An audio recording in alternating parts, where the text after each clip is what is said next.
All right, so welcome to ROG Battlegrounds. This is the second semifinal of the tournament. This is a game between Deimos Force, and NA Vanguard. Deimos Force being a team from Bangladesh, and NA Vanguard being from China. This is game one of a best-of-3 series. My name is Redbro, and today in the commentary desk, I'm joined by Subasa, and we are in for a cracker of a series. Indeed, Redbro. It's such a luxury to be able to cast this game. It's going to be so interesting. I love so many players from both of these teams. I don't even know who to watch today. Definitely. It's going to be interesting to see which player actually takes away the focus from this star-studded lineup that both these teams have. But let's go to the bans, Subasa. So what do you think about DF's picks? I mean, the bans. Bans, they're kind of like normal. The Kassadin ban stands out to me because, like, even though you don't think Kassadin is really in the meta right now, probably it's DF, Vanguard doing their homework. We know that Savage loves to play a lot of Kassadin whenever he's allowed to. And on the other side, Samira, Akali, Nocturne, standard bans. Nocturne might not be as standard, but still, these are like the teams telling us that they have done their homeworks. They know what the enemy players play, and like they're trying to take it away. Definitely. And the first pick set actually comes out really strong top laner, really versatile as well. Can flex in the jungle even though he's not probably the most top tier jungler to pick up right now in a competitive scene, in contrast to a Hecarim that just got picked up, but he's still very, very good. So that's a really nice first pick. And the Lucian being picked away by Deimos Force, that is a hotly contested pick, and they just opt to go for that particular champion. Indeed, both teams are not showing a lot. All of these champions can be theoretically flexed. Even though Hecarim, you know that he's going to go into the jungle. I don't see Hecarim top and coming. But other than that, Set and Volibear, they could go anywhere.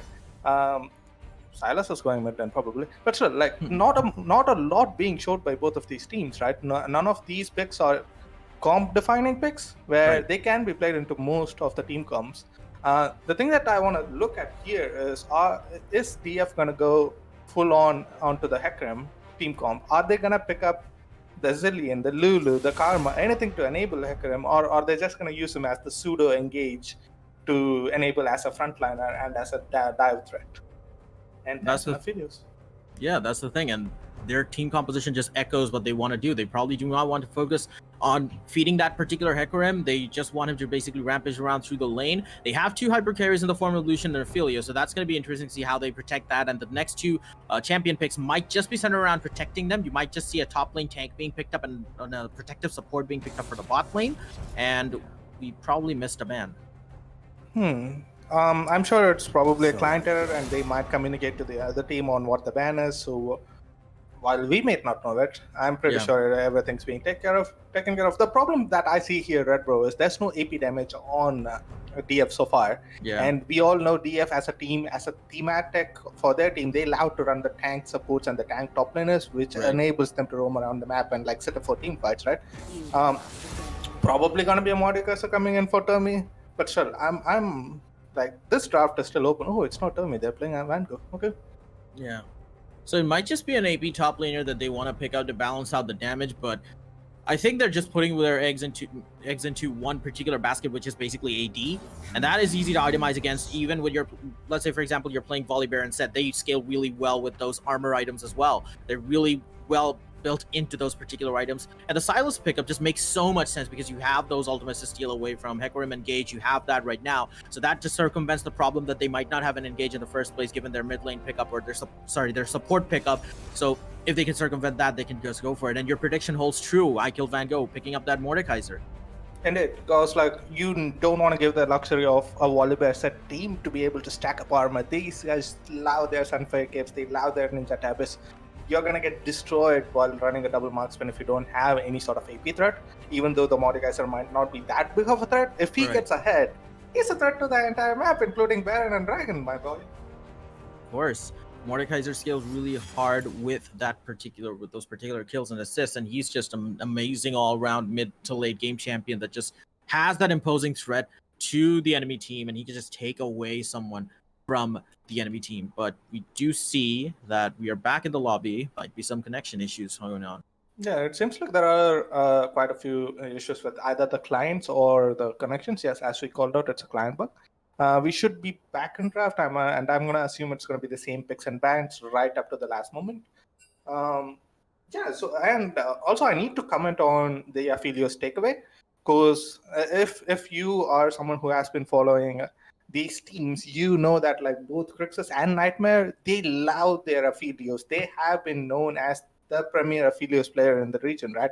Both of these players, like their Aphelios is a tier above the rest of their champions, right? So it's not a real. I see that as one of those champions which is going to be heavily contested throughout the entire series. The problem being you can't really blind pick an Aphelios. So it's going to end up with which team has the better setup and the better confidence to pick it up early and run with it.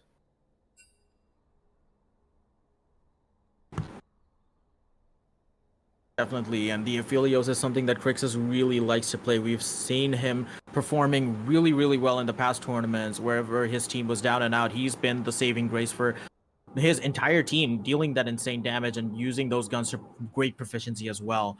So we're just going to wait a little while before the NA players actually reconnect, and after that we can just get started with the game again. Yeah, hopefully we'll be back soon. Thank you.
All right, so we are back in the picks and bans phase of Game 1 of the second semifinal of ROG Battlegrounds League of Legends tournament. This is NA Vanguard versus Deimos Force. We had completed a whole round of the picks and bans phase, except for the last pick before the client bug, but we are back right now. They're going to be the same picks and bans here. Subasa. Good to know. Indeed, Red Bro. The picks and bans seemed interesting. There were a lot of topics that we wanted to touch on. We saw Set and Volibear coming in for NA Vanguard, and like we saw the Aphelios pick coming in for Deimos Force. Seems like both teams want to brawl it out. I don't see any sort of split push or any sort of those strategies coming in. Most of these teams so far from their champion picks, they want to go in for the team fight, right? Perhaps the last picks might change it, but so far, in my mind, all I see from these picks are team fights, and lots of team fights. Well, these teams really gearing up for these clashes around the objectives. They do not want to pick those chances up when they're actually going for a 1-3-1 push. That just goes to show that both these teams are respecting each other and the skill level that they're at. They want to go for those traditional 5v5 fights or 4v4 fights, whatever you prefer. But yeah, it just goes to show that none of these teams want to take any sort of risky chances for Game 1. They just want to set the ground first, lay down the foundation, try to nail the basics, and get this first game. So that leaves you like a lot of breathing room to lose the next game if you want to win and take the series. I think both teams would prefer winning 2 games in a row, but yeah. Indeed, you never want to be put in a spot where game 3 you're under hyper pressure and you need to win. There's another thing that we need to focus here, Red Bull. While they do have twice the amount of DPS than a regular team because they do run 2 AD carries, you have to notice that any Vanguard, they have a lot of dive already.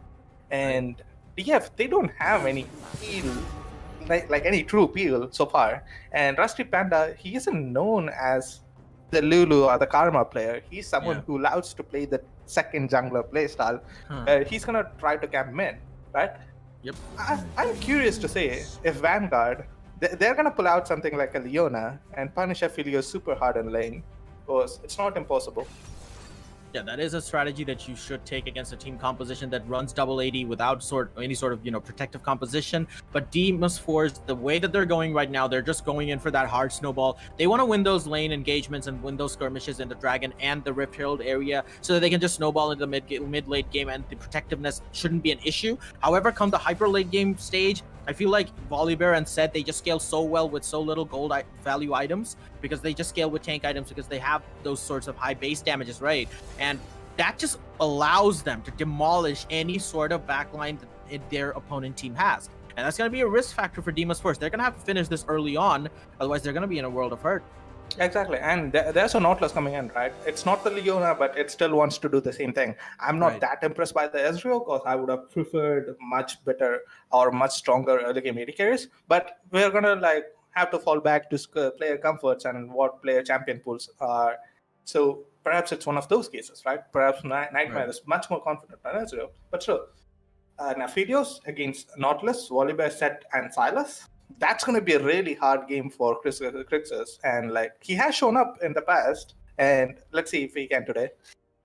Definitely, he's going to have his work cut out for him against these 4 champions that he's facing. And NA Vanguard, they're an amazing team who just loves to fight these engages. They just really want to get into the thick of it and just dive the backline so hard. And their team composition just implies this so heavily. I agree with you on the Ezreal pick. It's not really the most ideal pick to punish an Aphelios out of lane because you follow the same trope as a late game hyper carry champion as well. You have that Nautilus with you. You have that scope to actually, go hard on the engage. But bear in mind that Zed and Volibear, they just need to run down from lane. They don't have that sort of a dash or something to catch out the opponent ADC to facilitate that sort of a gank. So both these lanes, if they just stay in a stalemate situation, NA Vanguard's jungler, regardless of who it is, it probably is Zed. So or Volibear. It's probably Zed. It's probably Zed.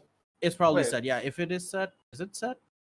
I can't remember if Zhao Raven or Ace Lord is their jungle. Yeah, but they just follow the similar both of these players play these champions, so my mind is a kind of blank. Yeah, so, but it's just the similar thing, right? You pick either champion, you're still gonna have to run into lane. The gank setup is there with the Nautilus post level 6 or even pre level 6 with that hook.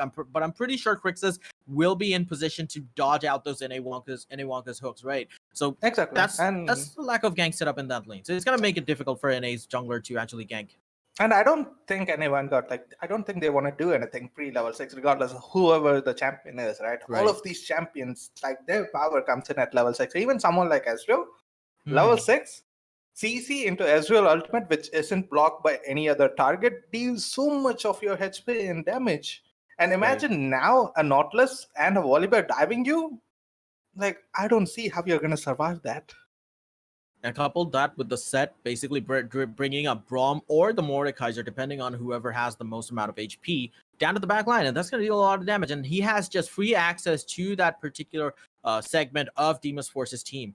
And it's going to be interesting to see how they circumvent this issue. I'm guessing that Deimos Force will want to take the fight to NA Vanguard, but you know what? NA Vanguard will echo the same strategy. So both these teams, they're just going to clash with each other. None of them will feel... I don't feel like either of these teams want to play passively.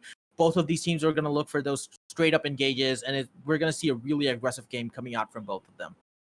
Indeed, right. We're super excited for the game. First game, it's going to be a blast. Definitely. I just hope it goes to game 3 because as an audience and casters, we do love to see competitiveness in these sorts of games. And given the fact that these two teams are really, really evenly matched, we might just see that. But you have to account for the fact that none of these teams are slouches in terms of throwing their lead away. Yes, Deimos Force are prone to actually, crumbling under the pressure even when they've secured an early to mid-game lead. But I just don't think they're in that sort of position right now to throw away in that sort of a way in a semifinal game. But they have been known to do this in the past. So Will their previous tendencies come to bite them back, or will they conquer their weaknesses and really rise above the competition to win these games out? We're going to have to see, as we have 18 seconds on the spectator delay. It's not long before we join them in Summoner's Rift. Indeed, right, bro. And the thing is, like, as you mentioned, both of these teams have had these tendencies where they have had weaknesses. Let it be NA Vanguard with their misrepresentation on lanes where they don't give enough XP to Nightmare and Forest. But the thing is, like, I think with the addition of Forest, Crixus, and Terme, the team dynamic has shifted a little bit. I see DF being able to close out games a little bit cleaner right now. So, yeah. Definitely, and they're going to rely on these 3 players to effectively close out the game if they do seem to get an advantage. But I have not really seen how they deal with an immense amount of pressure, and NA is capable of dealing that. I've not been able to see Deimos Force recently right now, but it's going to be interesting to see how they actually do that. So, going over the Keystone Masteries, really gender stuff coming out. Ophelia is going for Conqueror, Mordekaiser, and Hecarim echoing the same. Lucian is going for the trusty attack. Rusty Panda opting to go for that Guardian. Really strong pickup right there. He wants to protect that Lucian or the Aphelios with his life.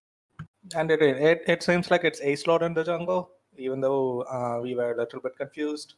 And interesting that there are a lot of Conquerors this game. So both of these teams, they're probably looking for those extended team fights or like extended skirmishes where the Conqueror is going to become so strong as soon as you probably stack it up.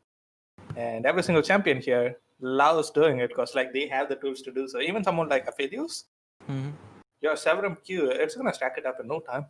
Definitely, and just goes so well with his toolkit. It just has that sort of synergy. I want to touch upon NA Ash's Sylas pickup. That particular champion just plays such a huge mental game with the opponent, because whenever you're picking a strong level 6 champion, you run the risk of the Sylas just stealing your ult and using it against you. You see I killed Vango's Mordekaiser. You think that he's not going to be able to just pick one teammate out and just force a 4v5.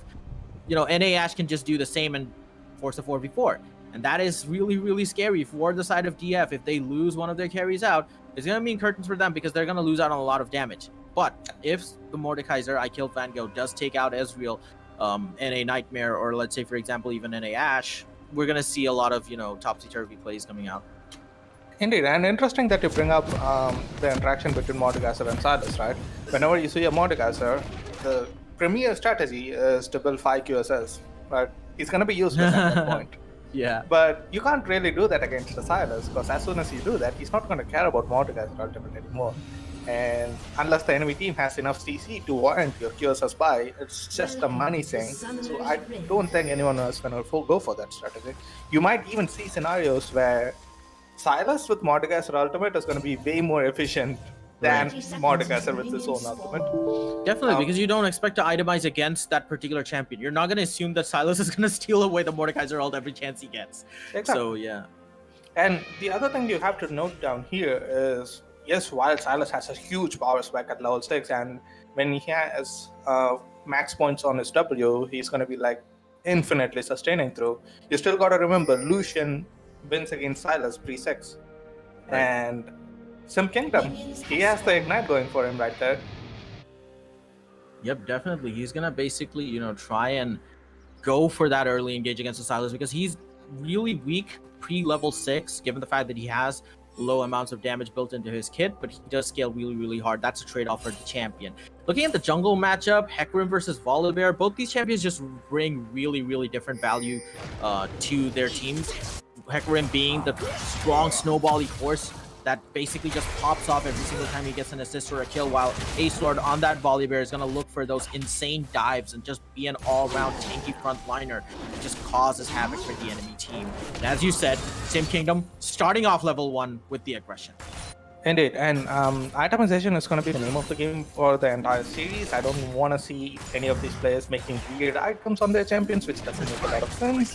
That has been a trend sometimes on Southeast Asia, but hopefully this time we don't get to see enough of them. Definitely, itemization is half the battle. If you do not counter your enemy's strengths or weaknesses, or address your enemy's weaknesses with that itemization game, that's just half the game lost, right? You It's okay to lose to your opponents. It's never okay to lose to the shopkeepers or anyone watching. Learn your itemization. Do it properly. Definitely. And right now, Crixus and Rusty Panda, they opted for that level 1 aggression onto Nightmare and Wonka, but right now Crixus is the one who's at half HP, and a Nightmare's poke really going at it right now as Wonka hooks a minion, really wanted to go for that level 2 engage because they fancy their chances. But right now we're going to see a gank up at the top lane. Ace Lord is going for I Kill Vanguard. He's forced to flash away. It's a really effective gank coming out from Ace Lord. He opts to use that level 3 advantage to push I Kill Vanguard back into his jungle. DF4 is not in the position to contest or help him out. Okay, here's the thing. If you're a jungler, this is really crucial for you. You blue top laners flash at 3 minutes, and Mordekaiser doesn't have a lot of tools to survive a gank from now. I want to see Ace Lord returning to top lane before level 6 or before the flash is up, right? Burning flash and not doing anything with it, you would rather get an extra wolf camp at that point.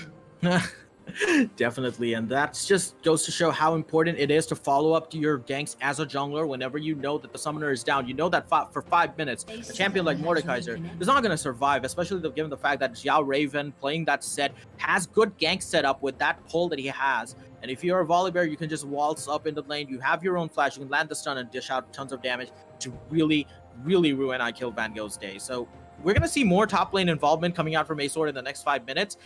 I'm just really interested to see how DF Force counteracts that. Is he going to go for those mid lane or bot lane ganks, given the fact that Ace Lord might not just focus them, or is he going to go for those counter ganks? Yeah, if I'm Mango, I'm constantly looking at my waves. I'm trying to communicate with the jungler. I'm trying to tell him, am I gankable or not? Am I, like, is my laner acting suspicious? Like, those are the information that you need to communicate as a solo laner with your jungler, so that he could be there for a counter gank if necessary. Definitely, and right now, Xiao Raven on that set, he's just breezing his way in the lane. Even though he's behind in 1 CS, he still has the upper hand in terms of the priorities. He's just gonna back off and let the wing reset itself. And it seems like the stream froze for me. Yeah, same here, but we are back right now in a Wonka and in a Nightmare. They're being engaged on by Rusty Panda and Crixus as well. Like, both these bot laners pairs, they really do not want to give each other an inch. Indeed, because like I said, the game is going to be won by the bot lane. If you let Aphelios go even, he doesn't even have to be ahead. If you let him go even, add 2 items or add 2.5 items, he's going to kill your entire team, regardless of the amount of dive that you have. So it's going to be on NA Vanguard's bot lane to keep him down. And we do know as level 3 things, and like as we get closer and closer to level 5, we're going to see Rusty Panda move away from bot lane. He's going to try to hold hands with Forest and try to make something happen elsewhere in the map. That's when NA Vanguard, they need to try. Right now, the CS discrepancies are coming out in the mid lane. We do see Sim Kingdom leading the CS charge by 13. He has been relentless in his aggression against NA Ash. He's been down on level as well. And that just goes to show how the matchup is just so Lucian favored pre-level 6. He's just outputs so much damage onto Sylas, and Sylas just can't really figure out a way to respond to that. And he can just hold that priority forever throughout the rest of the game, right?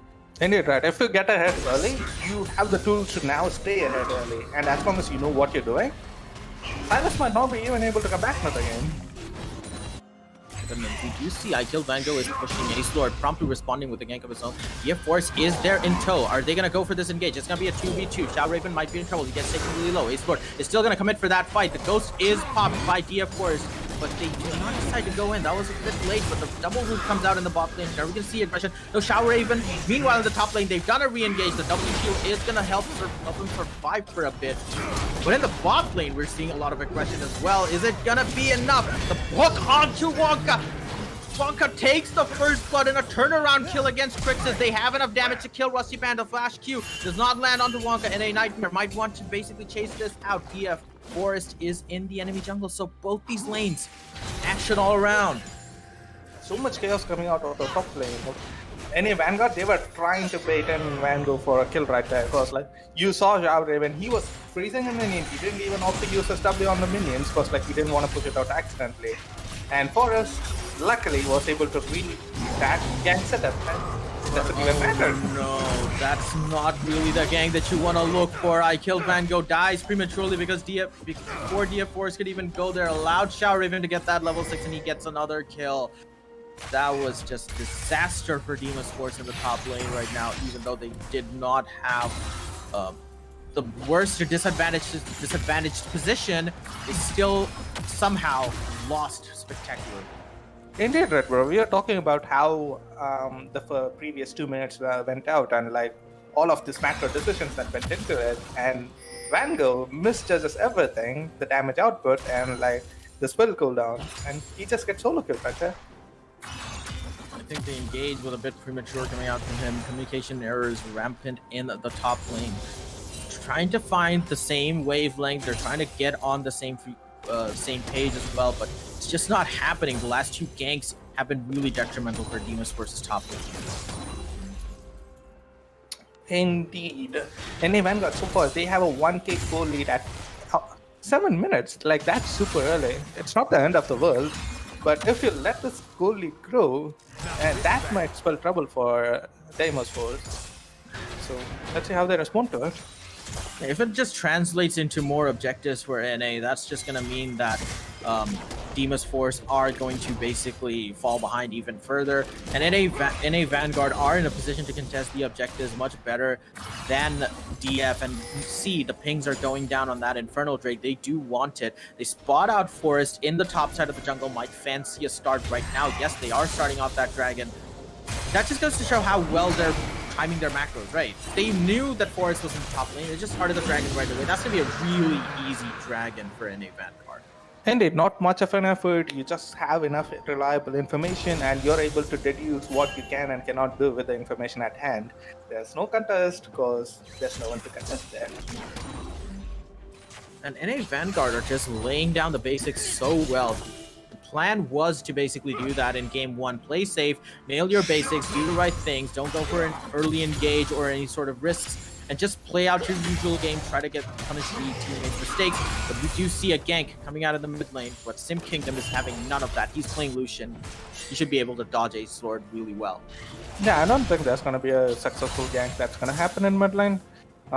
Still, ASUS trying to get some pressure or trying to maybe rely on a misstep or like a misjudgment from Sim Kingdom. Ooh, that's a lot of damage. Is that a Q max Silas that I see right there? Can I ask the spectator to check on what Ash is maxing? And that's a gank on the bottom. But right now, Deimos Force is having none of it. He wants to get this kill out in the bot lane. Crixus does take down. But here in the top lane, Ace Lord uses that ultimate to try and kill Van Gogh. He's surviving with 200 HP. He has that shield up. He's just going to walk away. That was really good proactive play coming out from Deimos Force. He knew that Volibear was there. He had that 3v2 advantage, and he uses that spectacularly to his advantage. Crixus gets the first kill of the game. Right now, they're not done here. Deimos Force uses that ghost, and he just goes in again. He's just driving him away from the lane, allowing Crixus and Rusty Panda to take as many plays as they can. They're really punishing this dragon start that they did. Indeed, Forest not fast enough to get ahead of Nightmare, but still is able to drive him away from the lane. So that should allow your Aphelios to get a really good enough lead so that he can hold his own for the upcoming fights.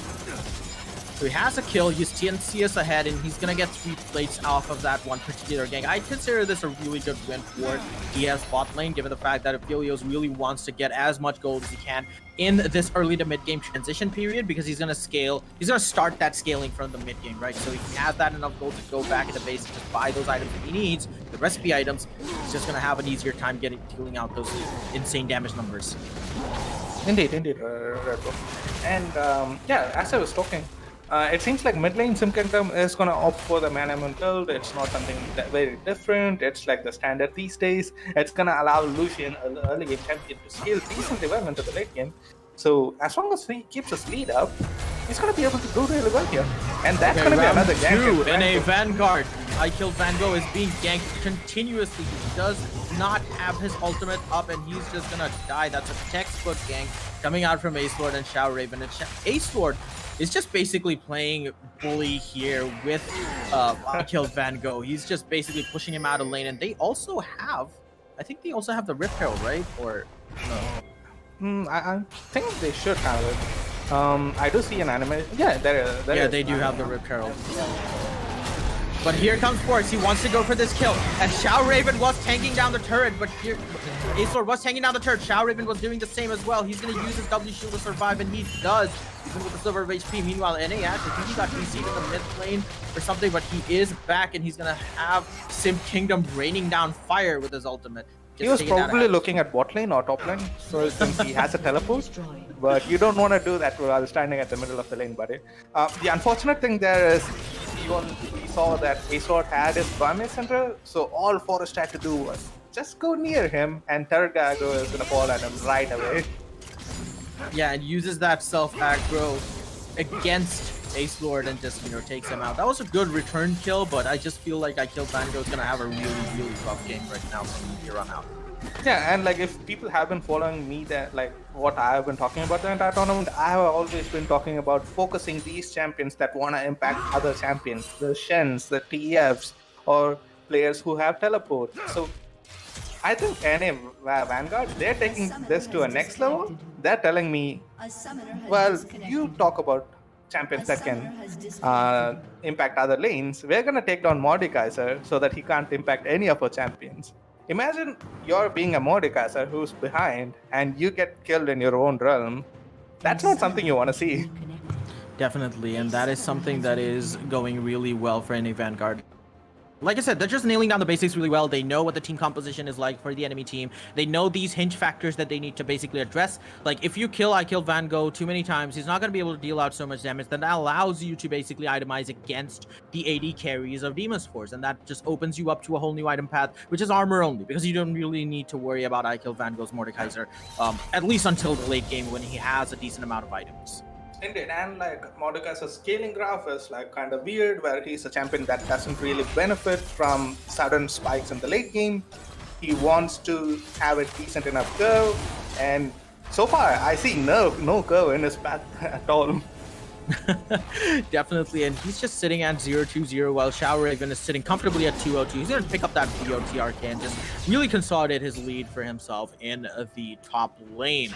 And we are at just about 10 seconds for the next dragon. Deimos Force are poised better to contest this. NA do not have vision, but they are converging. They do not want to give this dragon away. They sense the fact that they have a slight advantage. They want to really, really push it.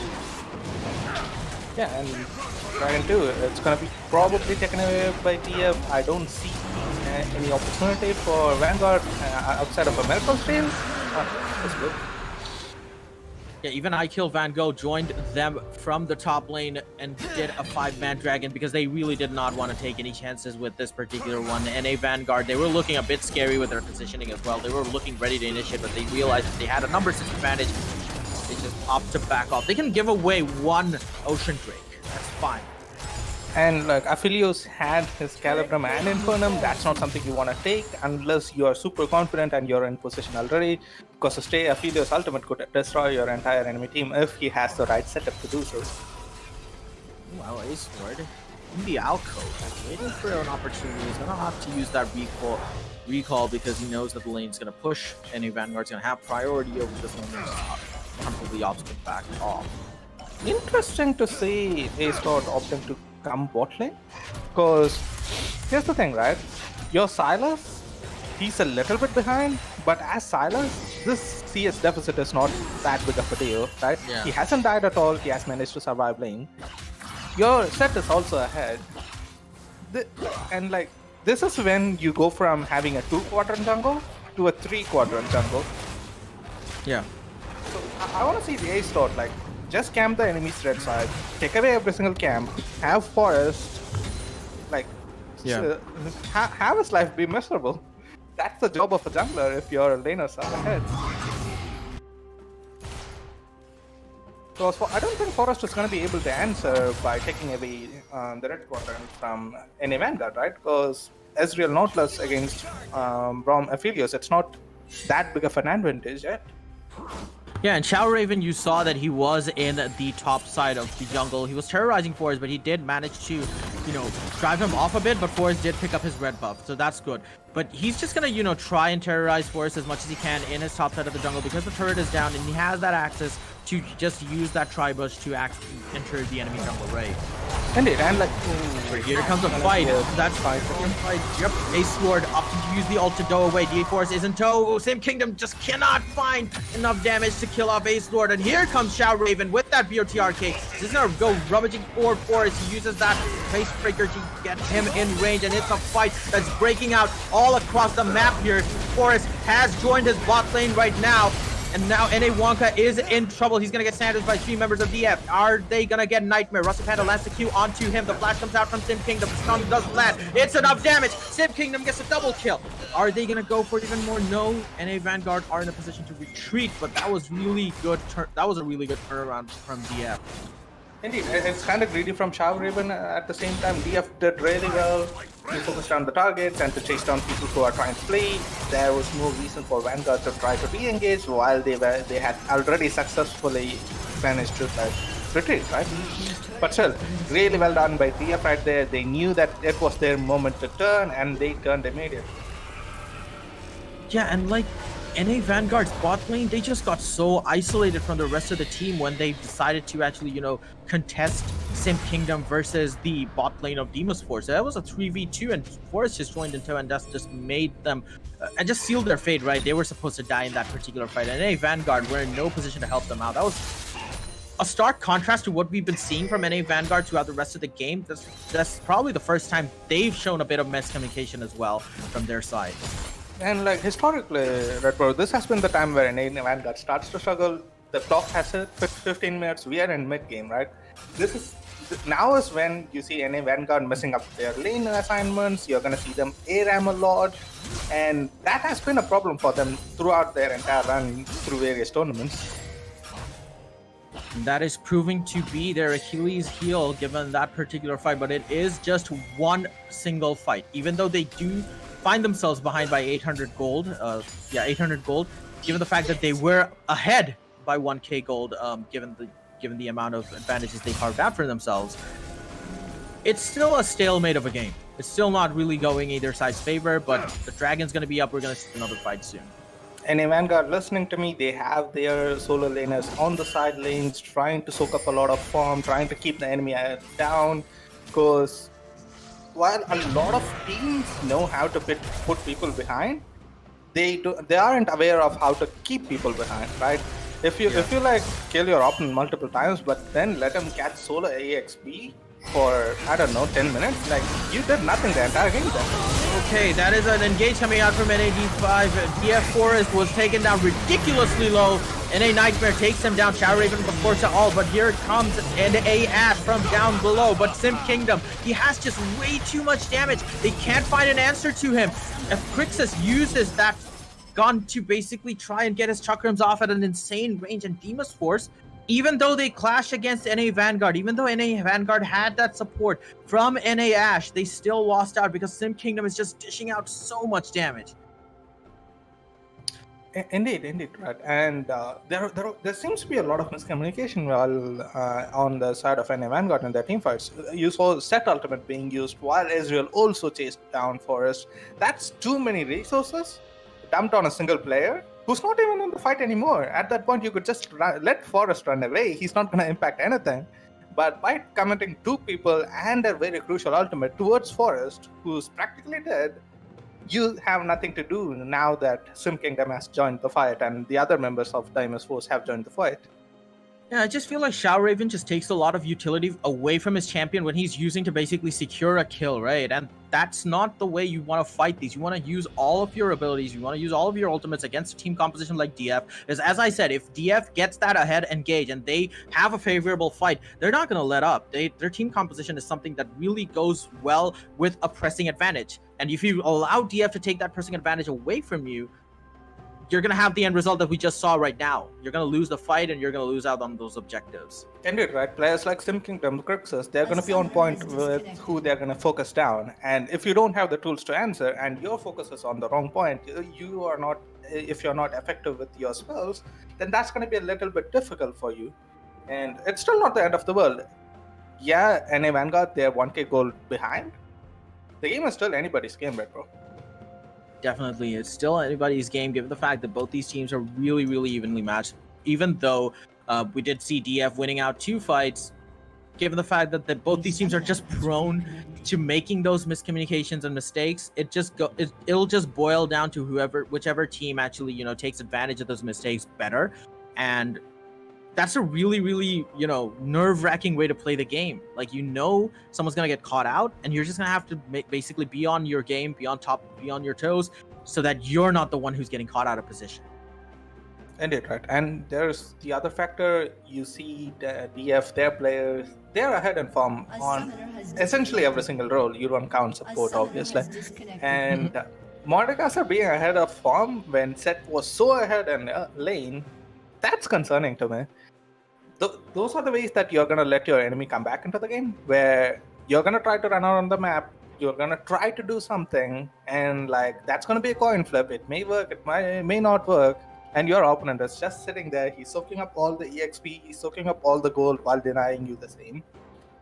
Yeah, and I feel like Set, Shao Raven, he could have done more in terms of pressing that lane advantage. Yes, they did translate that to a Rift Herald and an early top lane turret, but the lane advantage was not there, actually, from Shao Raven. He did not push hard enough. And building the QSS, I don't know if it makes sense, because I don't think Vanguard is going to prioritize picking away Shao Raven from the enemy team. He's probably going to focus more on picking off NA Nightmare so that they lose a big chunk of their damage, because barring Silas, who is sitting at a 0-0-0, mind you, he has not died, but he hasn't made that impact in the team fights. If Ezreal gets taken off, if Nightmare's not in the fight, DF, NA Vanguard are just going to find themselves with a lack of damage against DF, the side which has insane amounts of damage. They don't care if Vanguard goes into the Shadow Realm or with NA Nightmare. They're just going to use Crixus and Simp Kingdom while Rusty Panda and Forest just lay down the hammer in the backline and just dish out tons of damage. So I'm not sure about that itemization, honestly. Indeed, right? It's one of those itemizations which makes sense if you're going to try to match Mordekaiser in the lane, if you're going to try to pressure wherever he goes, right?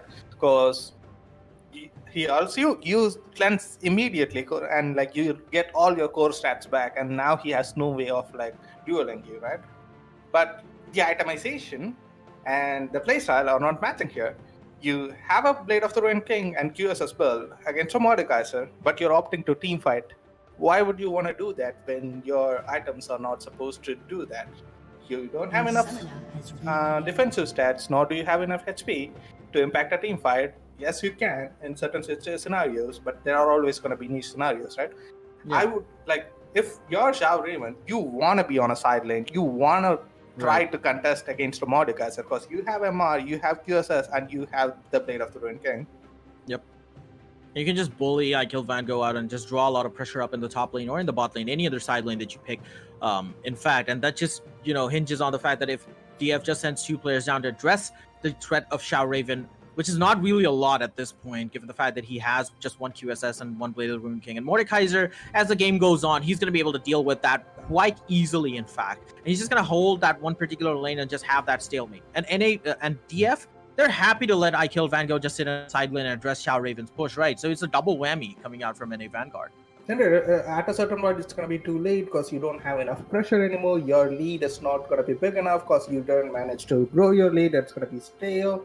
And now, all of a sudden, all of the pressure that you built in for the past 30 minutes, it's gone.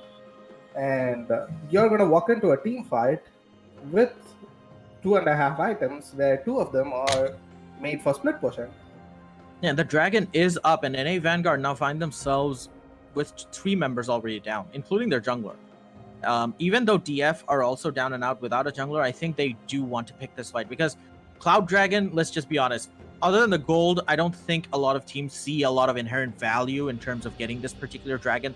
Yes, the cooldown, that does make really good, that does allow you to actually, have that sort of a stat for you. But I'm pretty sure that DF will want to risk giving away that Cloud Dragon if they can get more members of NA Vanguard and just push against the mid tower or any other tower for that matter and just get that objective. Yeah, indeed. And like I said, the Cloud Dragon, the Cloud Soul, it's not the best of the souls that exist, right? And Dragon is not going to give you that much gold. It's going to, only giving the killer a little bit of gold, right? Yeah. But if I'm DF, I might not be too unhappy with a Cloud Soul, right?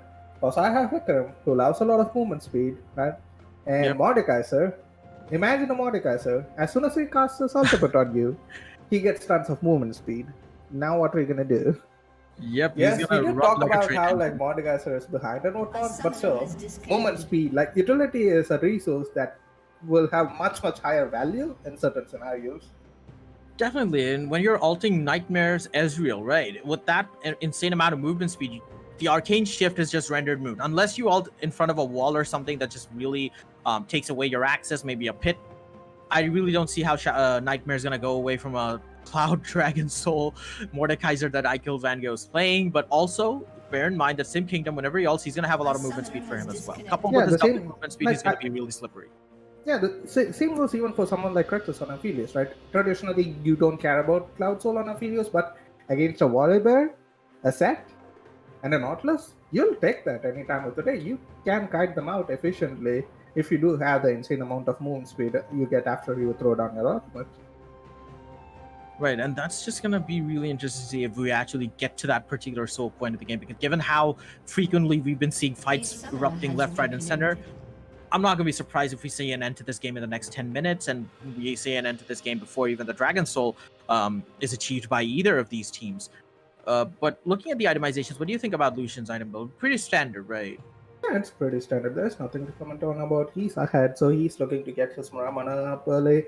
He's gonna get the Sensitive, so that's gonna be a lot of cooldown reduction and a lot of mana to work with. And yeah, he's gonna be topped up due to the Sensitive passive, so that's gonna translate into more damage from Muramana. This is like a brilliant build for mid lane Lucian, and whenever you're able to get away with it, like you're set for the entire game.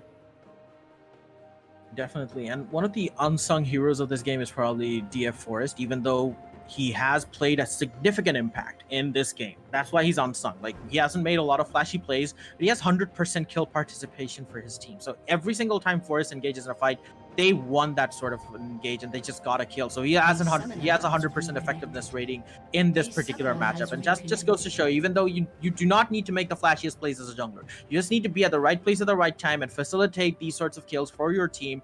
And that's enough. That's going to pay you dividends in the long run, as DF just had for themselves in the past 2 fights. Indeed, right? We saw Forest. He was able to match Ace Lord during the early game. He tried his best to protect Vanguard from further damage.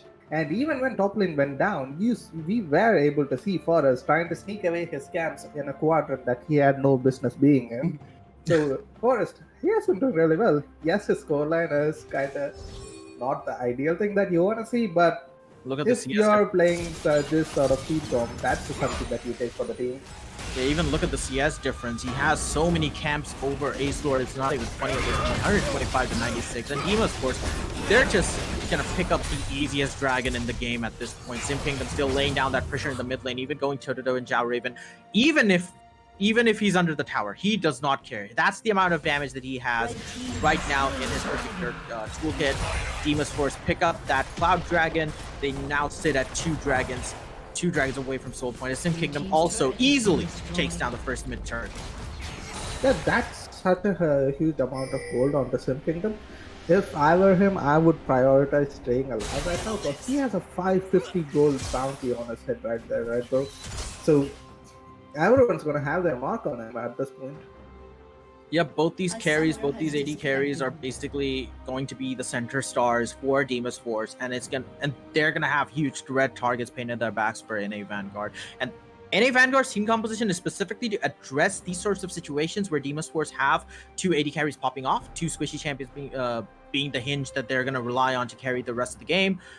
But given the fact that they just lost so many objectives in the span of the last 3 minutes, I'm not sure if that's going to be the case anymore. Deimos Force looking really scary right now. Yeah, the problem there is like even though they do have the tools, none of the execution are on point, right? Your itemization, it's slightly skewed towards split push, but we're not split pushing. We're trying to team fight. That's fine. It's not the end of the world. But even during team fights, it's not a planned team fight. It's more of a lackluster team fight where anyone got this scrambling. They're trying to find their pieces while their house is burning down.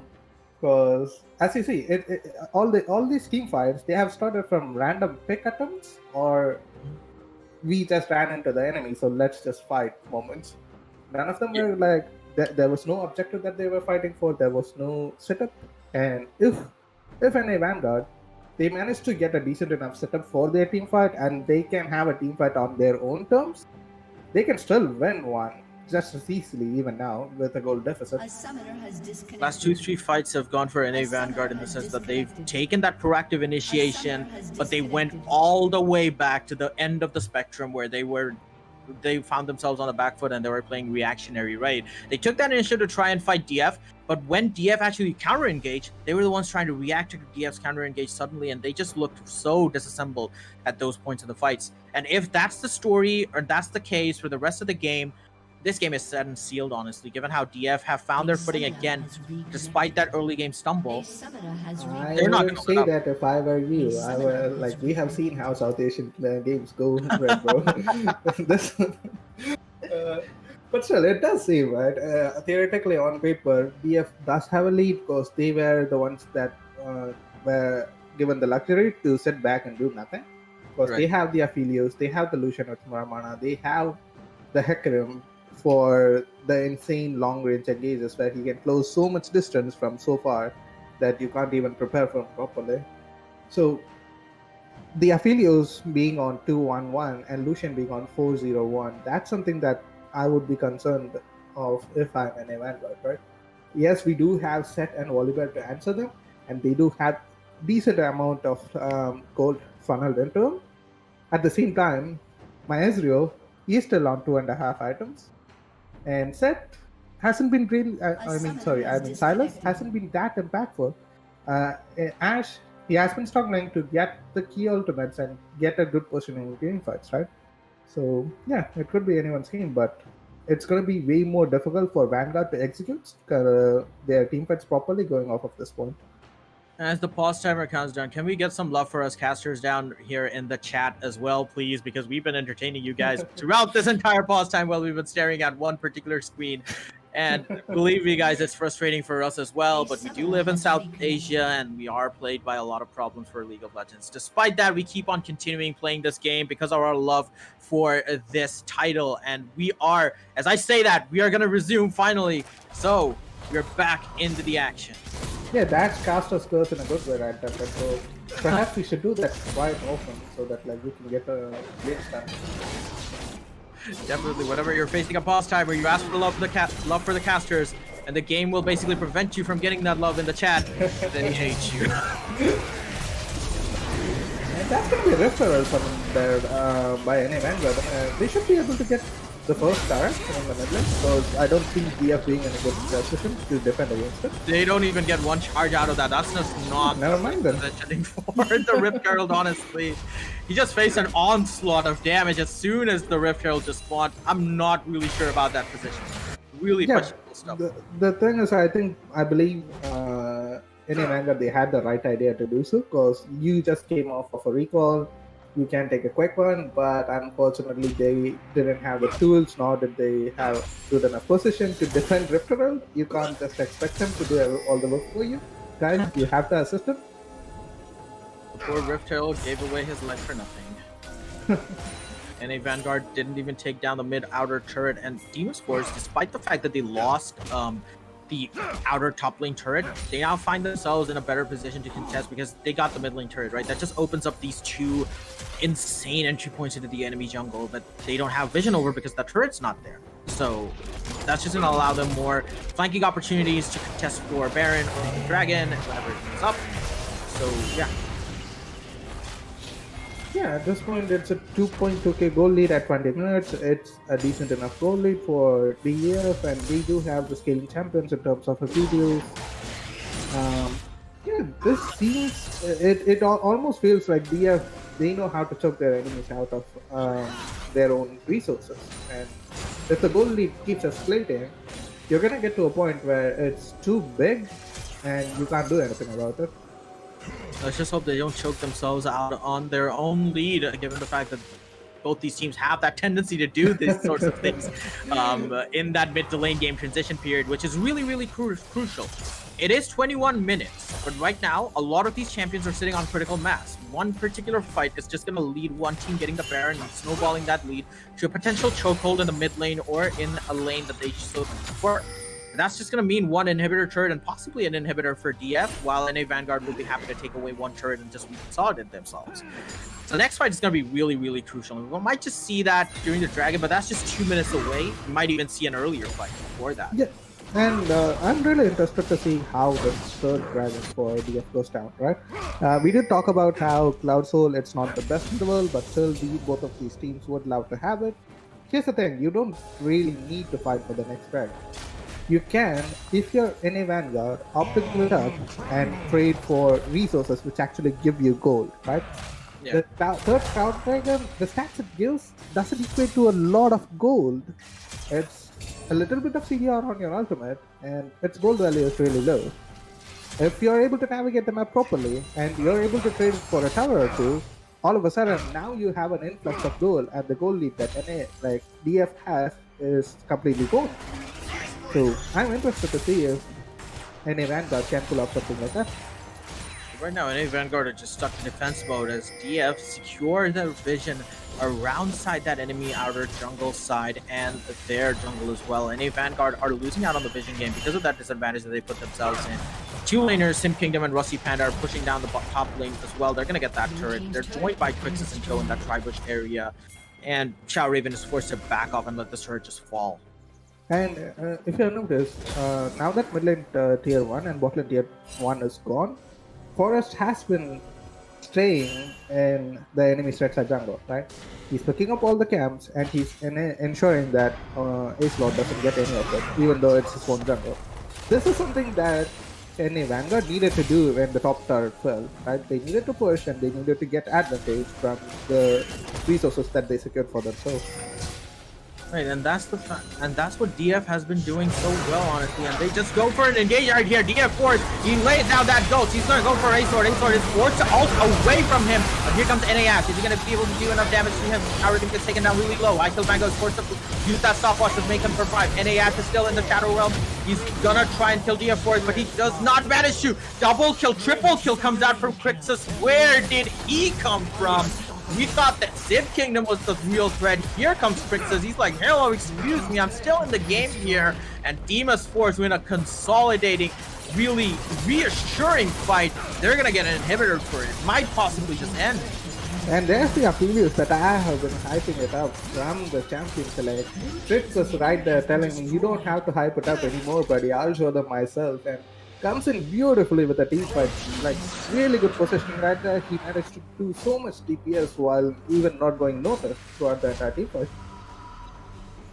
And that's just really, really good positioning from Crixus and NA Vanguard. The team composition that they put out is just bursting at the seams at this point. You have Shao Raven and Ace Lord using their ultimates to try and secure kills or run away. Ace Lord opted to run away at that point because he got caught out by DF Force. And that was the initiative that, Forest just took out on the side of NA Vanguard. He saw that opportunity. He used Volibear's ulti to... He forced the Volibear to basically ulti away from the enemy team, and that's the best case scenario that you want for your laners as well, right? You want Ace Lord to use his ultimate in a defensive stance, not an aggressive stance, so that your carries are allowed to run rampant as they did in the last fight. It's a really good play coming out from Forest. Indeed, right? And like if you're gonna walk up to do something, you need to be ready for the enemy team to turn on you, right?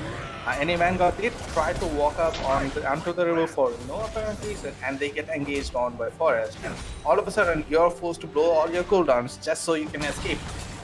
As a Volibear, you never want to use your ultimate to get away. That's one of the really sad moments that would take place in a game where Okay, there is a fight comes from NA Vanguard. They want to initiate, they want to start off this one, but Crixus is dominating. Sim Kingdom and Crixus just running a hot knife through butter here.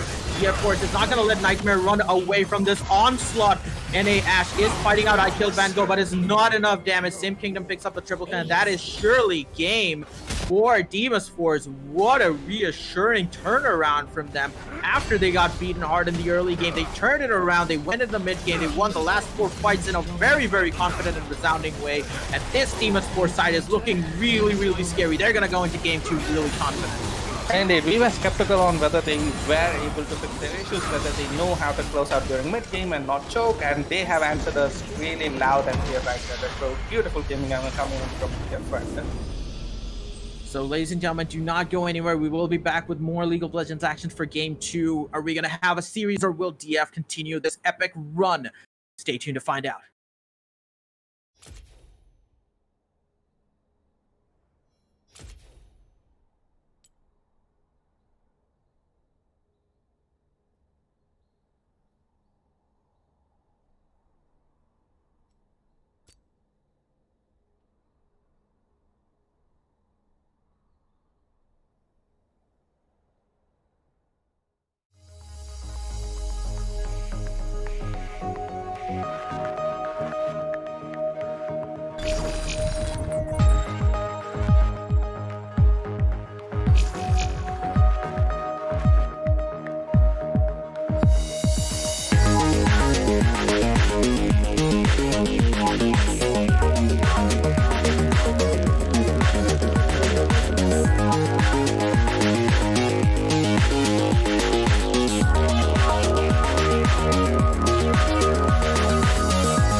Welcome everyone. This is game 2 of the semifinals, NA Vanguard against Deimos Force.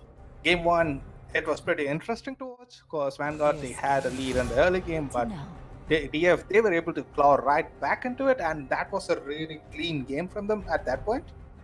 So looking at picks and bans, I'm not sure what they're going to change, and that's what they're going to change, the Lucian being taken away. Now it leaves one of the bans that they did in the first game open. I'm interested to see if DF is going to pick any one of them. And I also have my eyes open on... So one of Savage's champions are up right now. Interesting. So the other thing... it's going to be a Hecarim takeaway from NA Vanguard. We saw that Forest was able to do really well with it. A champion that allows you to farm up really safe inside the jungle. He's going to have like really good clears. And then you're going to get one item and you can just run at the enemy team with no one to stop you. So Ace Lord actually picking away that Hecarim. Sorry for the interruption here, but I am back. That's fine, Redbo. We're always glad to have you back. And the Aphelios being picked up first rotation by DF. They're probably worried about the takeaway coming in from Nightmare. That was something that I was looking at as well, because we know that Nightmare is just as capable on Aphelios as Crixus is, but DF, they don't want to give it to him.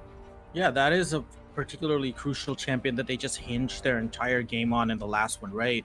Not really entirely, but still, Crixus was able to dish out so ridiculous amounts of damage in the entire fight, and he just went unnoticed by the side of NA Vanguard. So it really makes sense to pick it up first pick when you're facing off against a team like that. Yeah, Raven can now go back into the set. He did really well at game 1. On is a champion that kind of struggles to play against set unless you know exactly what you're doing and you're able to do it. So probably going to be a set pick coming up. Oh, no, the answer is Braum for some weird reason. I have not been a fan of early picking Braum because there are so many of these range support champions that can abuse Braum in lane. And now I don't know what Vanguard is thinking anymore, Red Bro. Yeah, they're just picking off champions that Deimos Force actually took in the first game. They're taking away the Hecarim, they're taking away the Braum. Not really particularly annoying or let's say, important champions in that regard. They do pick up the Ashe, which is good. That's a good pickup with Braum. That's a good combination. But I'm not really seeing a semblance of addressing what DF are picking up right now. They get Evelynn as well. That's gonna be so scary if you're Nightmare and Evelynn can ruin your entire day because you don't have enough tools to protect yourself against her. And yeah, the question here is like, is Braum the answer for Aphelios? Because I don't feel like it. Maybe there's something that I'm not considering. Maybe they have a secret strategy on their hands. Or maybe they just want to take it away as a comfort pick for Wonka.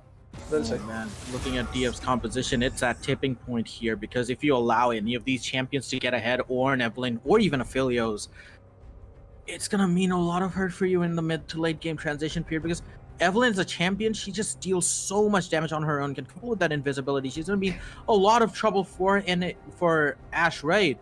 She's a champion that struggles really heavily against assassins, especially an assassin like Evelynn, who is just invis all the time. And they ban out Leona for some reason, even though we know Rusty Panda has a lot of other champions that he can go for. They probably want to have some protection too for their Ashe. And meanwhile, I'm looking at Ashe without an E. Here's the thing, you can pick TF into Evelynn. You're gonna have a really hard time dodging her ganks, but if you manage to do so, you're gonna get a lot of pressure if you use your ultimate properly. oh, it's an Alistar, so they're just really, really opting to play aggressive in this game. They're gonna go out all guns blazing. This means we're gonna see a lot more initiative from Deimos Force in the bot lane compared to the last one. So it's going to be interesting to see how Rusty Panda plays out on the Alistar. We do see him playing Thresh or Blitzcrank. Those are his prime champions. He is a really good Alistar as well.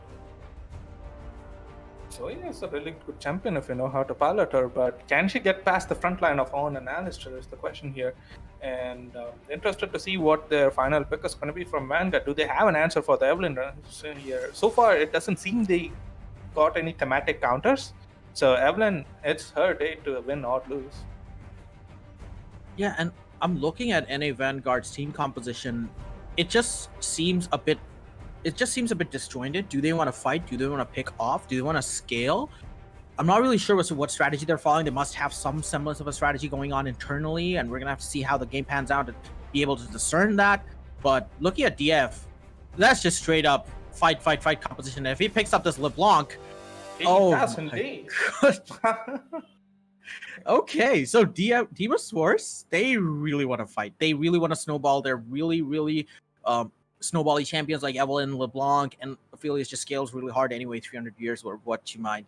And you have a well-rounded composition in the form of the Ornn and Alistair complementing these particular champions. Meanwhile, on the side of NA Vanguard, could you pinpoint any sort of strategy that they're going for with this particular team composition other than probably a team fight-oriented comp? I'm really unsure right there, Red Bull, because as you said, there is going to be something that NA Vanguard has in their mind, right? It's not like any team comes in with, oh, okay, that's going to be a dodge right there. Was that? Also just okay. So I was under a little bit of suspicion whether that LeBlanc was actually a misclick, but it seems to not be the case. It's probably a client bug. So we're going to remake the entire game with the same picks and bans. Yeah, going back into NA Vanguard's team comp, right? They probably have an idea on what they want to do. No team comes into a game without an idea. It's just that we are unsure on what that idea is. Especially a team of their caliber, right? You don't really expect them to go in just picking these particular champions individually solo without a cohesive plan to tie it all together. Or maybe they are, and they're just overanalyzing. But still, at the end of the day, I'm not particularly a big fan of the Ashe pick. Against that team composition, no way. Yeah, because both Ashe and Aphelios are low mobility champions, but the risk to reward factor is kind of lower to pick Ashe in that scenario, because she's not going to deal insane amounts of damage. She's going to bring in a lot of utility and engage options. You have that already. You picked up an early Volibear, you picked up an early Hecarim. Why do you pair it up with an Ashe when you could have went for something else, which is way more aggressive or which has way more safety, right? It's got to be one of those things. Yes, Ashe has a lot of range in lane. She can bully her opponent, blah, blah, blah. A good ADC knows how to work around it, right? Yeah, you will give up a little bit of farm and you survive, and then you're going to outscale her in an immense way. Definitely, and Crixus is one of those ADC players who just knows how to position so well, as we last saw in the game 1. And the way he was just under the radar, dishing out so much damage, just goes to show how well he positioned his Aphelios in a way that NA Vanguard's dive composition couldn't even stop him. In fact, NA Vanguard used their diving abilities, like the Volibear ultimate, to run away from Deimos Force. And if they're gonna have a repeat of that here, the game's gonna be quickly over, more quick than game 1 because of how snowbally the champion pickups are from the side of Deimos Force. So for NA Vanguard, they have their work cut out for them for this one. Indeed, and they do. We also saw them picking up the Zoe, right? But they have no setup for Zoe right there. Zoe's going to be doing her own thing, while the other champions, they want to be on the front line. They want to brawl and everything. I would have loved to see a bit more thought put in. Maybe there is this thread the needle type of strategy there, where if they pull everything off perfectly, then it's going to look as if they're gods. But ease of execution is something that's really important, especially in a setup where you might be under a lot of pressure. And dropping game 1 in such a manner after you had a lead in the early game is one of those scenarios which I might consider as high pressure. Maybe I'm just wrong here. No, I feel like you're 100% spot on in that regard. The pressure is really on NA Vanguard to come back into this game really swinging. Their picks don't reflect that, but I'm pretty sure their mentality must reflect that sort of a strategy, because the way they lost out game 1 is going to be really demoralizing for anyone, honestly. But if they do come back into this game 2, we're going to have a series on our hands, and it's going to be really, really at a tipping point here. And whoever tips the balance in either of these teams' favor is going to be an exceptional player, probably Crixus or even Nightmare from the side of NA Vanguard. Both these players are just so good on their AD carry champions. We're just going to have to keep a closer eye on them. And indeed, and the other thing I need to focus on here is the early game, because if you're a jungler and you played against an Ashe, you know how annoying it is for you to be spotted over and over and over again by the hawk shots. And you, like one of the important strategies that you follow against an Evelyn is to ward her camps, so you know you can spot her when she's like clearing her jungle, right? And then you use that information to deduce where her pathing is going to be, because I don't think anyone can afford to drop 10 pink wards in every single junction. That's not how the game works. So Ash is someone, if you time it properly, that could enable you to track down Evelyn. That's like one small advantage that Ash has against Evelyn. Yeah. So if you're clever enough, you can use Ash hawk shots, and using the information that you get based on the camps, you can nail down Evelyn's position approximately, right? You're gonna know what she's trying to do, and you can play around it. Yeah, if you have It's kind of like a high level strategy. I'm unsure if people might be able to pull it off, but if they do, it's gonna make them look so clever. Definitely, they might just be able to pull it up, but it's going to be really, really difficult, given the fact that Crixus and Rusty Panda, they're not going to let up. Given the fact that they picked up an Alistar, they're looking to fight in a Vanguard's bot lane, and Ashe is just going to be under so much pressure down there. It's going to be difficult for her to actually, try and secure the positioning of DF Force. And on the side of any Vanguard, they're just going to have this constant pressure of buying control wards, making sure they're still up, refreshing control wards whenever they get broken, because they will get broken. That you can keep in mind, that you can take that to the bank. And it's just an extra gold pressure and a mental pressure whenever you're playing against an Evelyn. That's the amount of value that champion brings that's not really inherent in their kit. It's more of a fringe benefit that they bring in terms of the mental game and the macro. So I don't know if they're going to be able to circumvent that sort of a problem, but we're just going to have to see what happens. Indeed, right? Forrest on Evelyn, post 6, he can go AFK and he's still going to apply pressure on the map just because he's playing Evelyn. That's the sort of champion that is. The other thing is, like you mentioned, right? Bot lane, it's going to be super hard for Nightmare, right? You have a Braum who's going to protect you against projectiles and like range CC, which he can block and stuff. I don't think Alistar is a projectile the last time I checked. Yeah, the cow runs at you real fast. He's going to dash at you, but that doesn't make him a projectile. So you're in real trouble right there, buddy.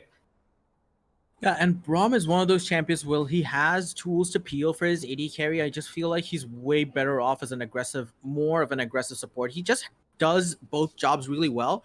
But I think he just slightly edges us out when he actually goes a bit more aggressive because of that ultimate and the fact that he can use that pick potential with the Q. Illusion would have been really, really good to pair up with a Braum here, but I'm not sure. Indeed, right.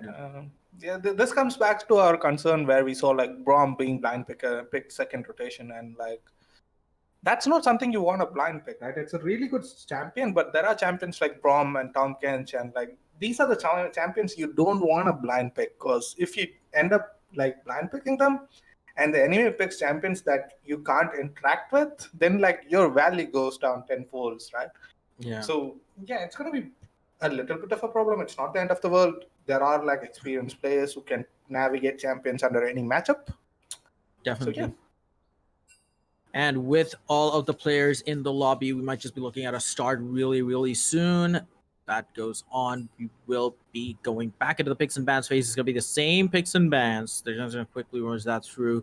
But predictions. We haven't done one for game 1, but who do you think is going to win this game 2?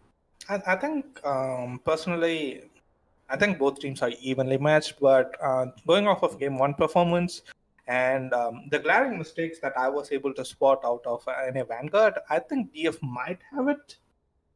Still, it could be anyone's game, but I think I'm going to favor DF this game. Yeah, I'm also going to echo you and feel like DF just slightly edges this one out because of the fact that they did seem really, really well consolidated, given the fact that they lost that early game advantage. They still came back, won those 4 fights in a row, and Crixus is just insane. He got that Aphelios comfort pick for him as well, and coupled with the fact that Forrest is on Evelyn, all these factors, I just feel like it might just prove too much for NA Vanguard, and they're just going to buckle under the pressure, and that's just going to get them to that defeat screen at the end. But here's the thing, right? If NA Vanguard is going to try to win, they need to try to win off of the bot lane, right? We did talk about how Nightmare doesn't have a lot of tools to support him and how he's on a really low mobility champion against an Alistair. Here's the thing. You have Evelyn and LeBlanc, two champions who are super reliant on taking down one enemy in a team fight and just going back to the shadows, right? They don't want anything else from a team fight. They want to get rid of a target and get out. In case of Evelyn, if she's lucky, she can go all the way till 5, but yeah, that's how the champion works. But unfortunately, most of the scenarios you're going to see both Sim Kingdom and Forest working together to take down like 1 or 2 key targets, right? Yep. So if you're able to put Aphelios behind, it's going to let you build MR coming into the mid game, right? Of course, you're not going to be able to perpetually build MR because Aphelios is going to come online. That's the sort of champion that he is.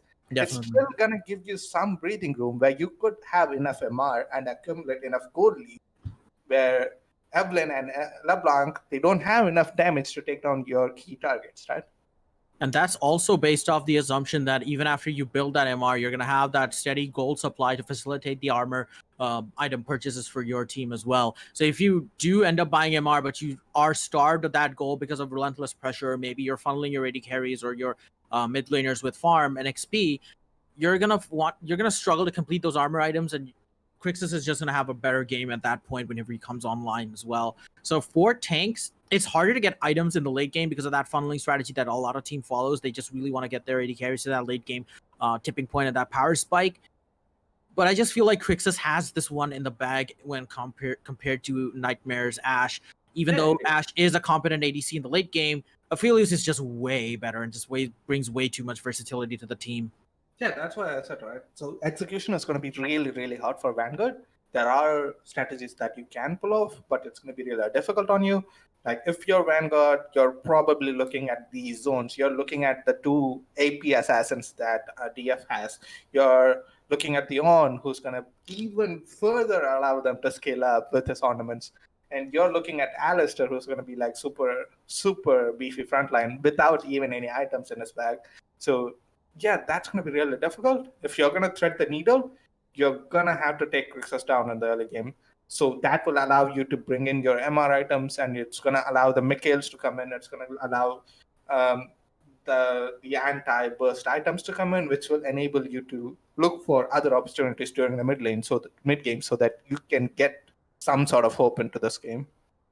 Definitely, and the NA Vanguard will be focusing down Crixus a lot because given the fact that he did pop off in the last game. But Sim Kingdom, he's not going to be any slouch either. We do have the LeBlanc facing off, and that's also another threat point that Nightmare has to deal with. And it's going to fall onto NA Wonka to try and secure his AD carry, try and help him out so that he doesn't really die under that relentless pressure. But what do you think about LeBlanc's position in the meta right now? Do you think she's a strong champion that fits a lot of team compositions, or is it just a niche pick? I don't think she does personally, because like back in the day, right, season 8, season 7, season 6, and her glory days in season 5, people used to pick a lot of LeBlanc because she had a lot of things that she could do. But as time passed on, newer champions had more tools to do what she does, along with being versatile, right? Yeah, she got slowly phased out. There are still people who play her. It's not like she's unplayable or anything. It's just that she become much more niche than she used to be, right? Like the problem that I see, which might end up happening, is that if LeBlanc is unable to take down a key target, and with the amount of shields and heals in the game at this current moment, she's going to be useless the entire fight after that point, right? She dumps her ultimate, she dumps her entire combo due to her like high cooldown numbers. She's not going to be able to do anything much effective for the next 10 or 15 seconds. And that's going to be the duration of a team fight most of the time, unless it's like super early and like everyone's going to slog it away. So it really is just all your eggs in one basket. You're going to have to commit really, really hard to one particular target as LeBlanc and just try and burst him down as quickly as you can. And that's what, like, there's another interaction that goes on if you're playing someone like Lux or Zoe, these line skill shot champions. If LeBlanc dashes towards you, she uses her W and there's like nothing in between. You just throw your CC at her. Even if she like goes back to her initial position, she's gonna get hit anyway because like you're gonna be in a line setup where like you can aim for both positions at the same time. That's why a champion like Lux is like so strong against LeBlanc. And given the fact that if there is no minion wave, Zoe can just land the sleep bubble on her as well, and that's just gonna mean a world of trouble for Sim Kingdom, because he's just gonna get stunned anyway, right, in that particular line, and that's gonna allow for a lot of follow-up damage coming out from any Vanguard, maybe from Ash as well. But we're gonna have to see how effective his Zoe actually is in terms of pick potential. So yeah. Indeed, and it seems like the client issue has not been fixed yet. Perhaps they might look to make a new lobby, or they might look to see if the issue has been resolved. We do have a lot of time to talk about everything, but unfortunately, we might be running out of stuff to talk right now, right, bro? Definitely, as casters, we want to see the games. We want to see some action. We can theorize and talk about the macro and the team compositions all we want, for as long as we want. But for the audience, it's just really not the ideal scenario. Indeed, right? They want to watch us talk about the game and not just watch us talk about whatever we want to, even though that's what we're doing at this moment. But yeah, so far it seems like we have been talking so much about NA Vanguard that we haven't even forgotten that TF, they do have the LeBlanc. They do have like these like unique picks, which we don't see often. But still, it seems like they probably won out in the draft for me, at least, because they were able to answer every single pick that when a Vanguard showed them. So, like, the Alistair answer to the Brom, and like getting the early Aphelios and getting away with it. Not. I wonder if Wonka is like unable to play the high engaged champions such as Leona, because I did see them ban Leona themselves rather than picking it for them. He did pick up the Nautilus, which serves the same archetype as the Leona, so it's not just that he's not confident on these engaged supports. I feel like it might be a comfort pick for him in the Brom. I feel like NA Vanguard just went for more of their comfort picks in this particular game, but NA Sword opting to mimic that Volibear pickup again. And Volibear is a champion. If he gets behind, in contrast to an Evelyn, there's literally not a lot they can do about it, honestly. Yeah, and like standpoint. This time it's gonna be probably Volibear from Zhao Raven. So Volibear in a lane, he's gonna get a little bit more gold, and he's not gonna have to worry about a lot of things. He can stay on the lane, try to soak up minions, try to soak up gold. The other issue there being, about like Nautilus versus Leona. Yes, they do serve the same archetypes. The only problem there is Leona, her skills are way more instant than Nautilus, right? Yes, ease of execution is on your side. You can point and click your ultimate, but the enemy team can set up to negate your ultimate and to negate any sort of follow-up that you might receive on it, because it's going to be so slow paced. But something like a Leona, it's going to be instant, right? You're going to press R, and if your aim is good enough, you're going to have them under crowd control. Then you're going to be able to dump every single thing you have on them. That's why I'm like surprised to not see a pick coming out from Wonka, which is like more instant, more reliable in punishing the Aphelios. And as we wait for the pause, I mean, it's not the pause, it's just a player trying to get back into the lobby. We're just so traumatized by the pause timer at this point. We just keep on interfering. Not interfering. I mean, we just keep assuming that every single interruption in the game is just another pause timer. Yeah, it seems like there might be an issue for Sim Kingdom based on what we're seeing here. I'm unsure on like how they're gonna resolve this. It seems like he's unable to reconnect into the game at all. And the client's been pretty wonky today. A lot of players have been facing issues, as we saw in the last game as well.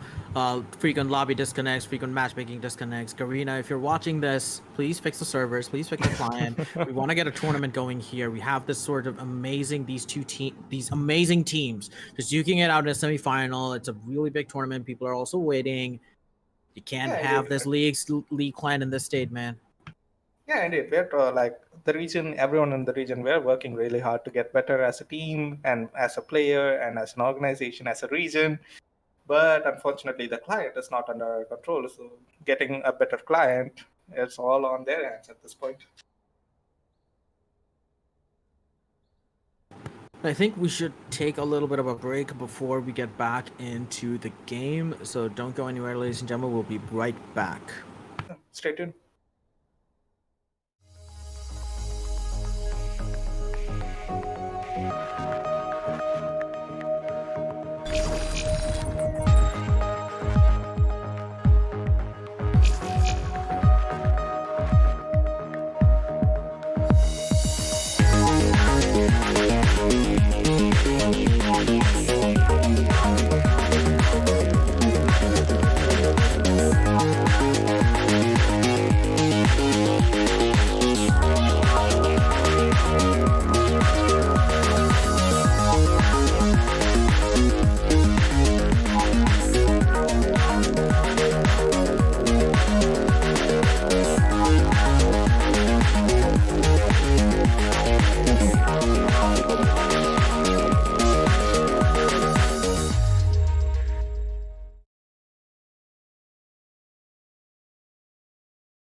না ঠিক আছে আচ্ছা All right, man. Take us.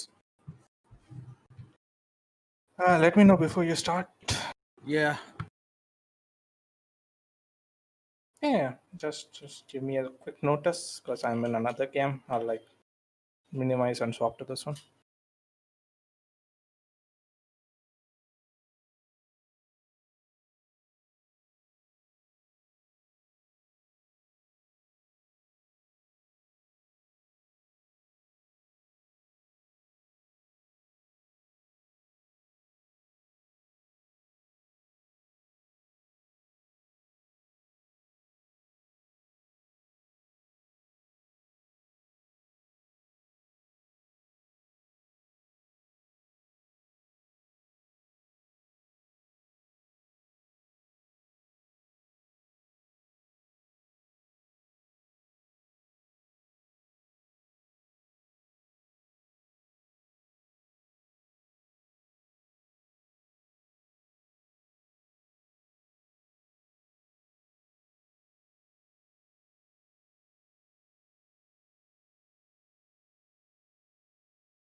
Yeah.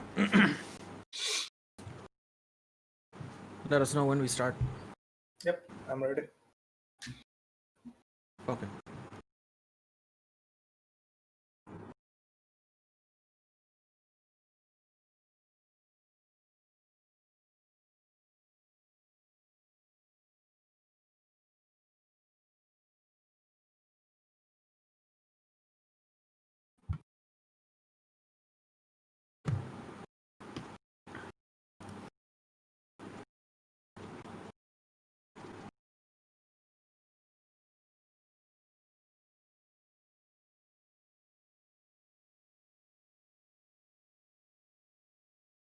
Oh, wait, are we live already? Okay.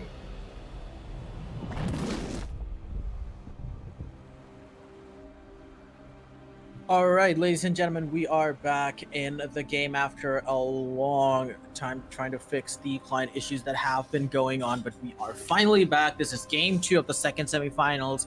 It's DF versus, and a Vanguard DF took the first game, so it's their series to win. Going into this game 2, I'm joined by Tsubasa. As usual, Tsubasa, what's your outlook for this game?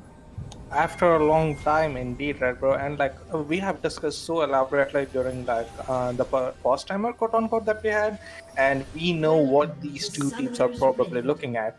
I do give TF the advantage when it comes to team comms because it's much easier to execute, and there are multiple threats, and there's not much answer from Vanguard, right?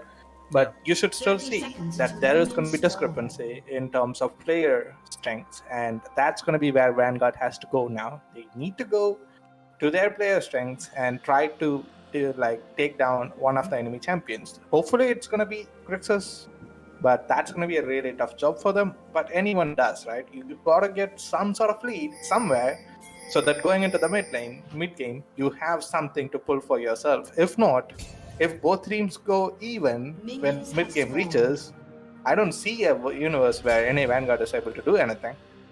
Definitely, and it's going to come down to these individual characteristics that these players have in order to basically tip the balance in their favor. For NA Vanguard, that is more imperative. They're going to need to rely on those amazing mechanical plays coming out for these players. They're going to need to see that individual magic. Otherwise, they're going to have a hard time dealing with the team competition that we have built up, because they have a really strong draft. Indeed, right? If I'm gonna do nothing, I'm just gonna chill. I'm gonna get CS. I'm gonna get as much experience as possible. If there's an objective that I'm incapable of contesting, I'm not even gonna bother, because my main strength in this game, if I'm DF, it's time. As time goes on, there's nothing an Vanguard can do. Definitely, and there's just a ticking time bomb that this is gonna pop off really quickly. Sim Kingdom and NAS going to blows with each other in level 1, as is the custom, given the fact that they were engaging with each other in game 1 in the early game. But both these teams, they're going to look for safe starts. Both these junglers started at their respective red buffs, so they're not going to meet at a converging point where they can contest either of the scuttles. But I think that's really good for DF Force, because he doesn't want to pick an early fight.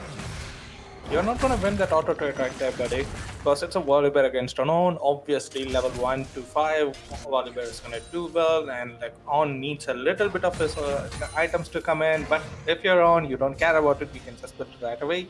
Here's the thing, though: On items, if you build HP, it relies on your current HP and like the amount of HP that you actually gain from buy such as a Ruby crystal, right? Oh, that's a sleep right there, and that's not good. So yeah, if you manage to get On low before he buys his items, he's not going to gain as much value of it from the buy. We're seeing it invade right now by Deimos Force right here. They do have a few members of them here, and Crixus picks up the first blood, and a Nightmare does pick up that kill. I'm not really sure what's going on. Here comes that teleport from Shao Raven. He's going to deal a huge amount of damage. Deimos Force trying to run away, but he's going to get ambushed by NA Ash. Crixus gets another kill. He has that red buff. He's going to use that to try and kill Shao Raven. Shao Raven does not have enough time to get that blast cone. Crixus gets 3 kills out of that fight, and Sim Kingdom is looking to try and secure out NA Ash. The cleanse is there. He's gonna it's gonna save him, but possibly the worst start imaginable for NA Vanguard, giving away 3 kills to the Aphelios.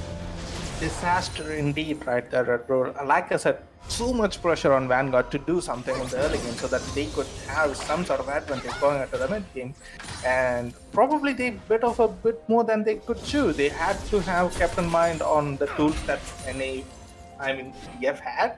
Probably they didn't time it well, or they didn't keep track of everything, and that skirmish went horribly wrong there, because you like the last person that you want to be ahead, the person that you wanted to keep down, now has 3 kills at 4 minutes. What are you gonna do right now?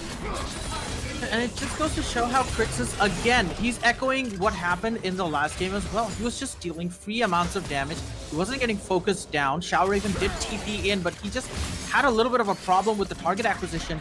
And that just went really badly against NA Vanguard, that particular invade. Hecarim isn't really known for being an invasive jungler. Yes, he has that potential to become a threat in the early game with his ganking power, but he's not really an invader. And if a team like Deimos Force responds really well, they can, basically punish that really hard, as they did right there.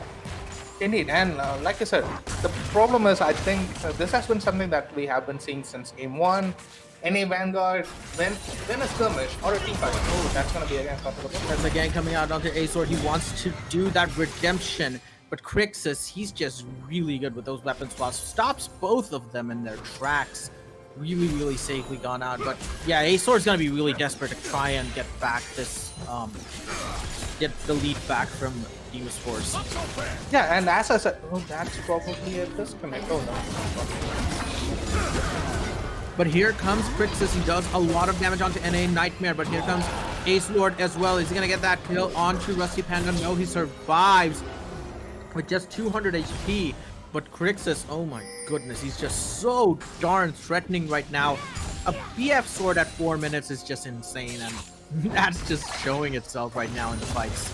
Yeah, you're not going to be able to trade with them at all. The problem that I see from NA Vanguard is target selection is like almost inexistent, right? Whenever a team fight or a skirmish occurs, you see everyone throwing all their skills at the low health HP target rather than thinking of where they need to be. On the last skirmish, everyone was running after Forest, even though Forest has already exhausted all of his burst damage. He's not a threat anymore. You can wait to finish him off. You need your spells on your priority targets. Force will happily take that focus if it means Crixus is there to dish out these free bouts of damage. That's just the strategy that goes on, and he's gonna head level 6 really quickly. He has 30 HCF, he has 3 assists as well. He's gonna be a bit more ahead in the XP game than Ace Lord, and whenever he hits level 6, he's gonna become a whole different threat around the map. But here's a pick comes out from Rusty Panda, and a Ash had to flash out of there, and this is just Panda's game style coming into play. He loves making these plays onto the mid lane or top lane. Whenever there's a play coming out, you see Panda the most unexpected of positions, and he's just repeating the exact same thing. But NA Vanguard, they're well poised to take this dragon from right underneath the nose of the enemy. Yeah, second jungler Panda showing up in mid lane, and that means you now have the pressure to shove in bot lane, and now you can move towards dragon. NA Vanguard, they're not in the best of positions, even though the goal lead is not that huge, but the dragon is still gonna give them an opportunity. It's still gonna let them settle for the early soul, which might be the one of the ways that NA Vanguard looks towards in this game.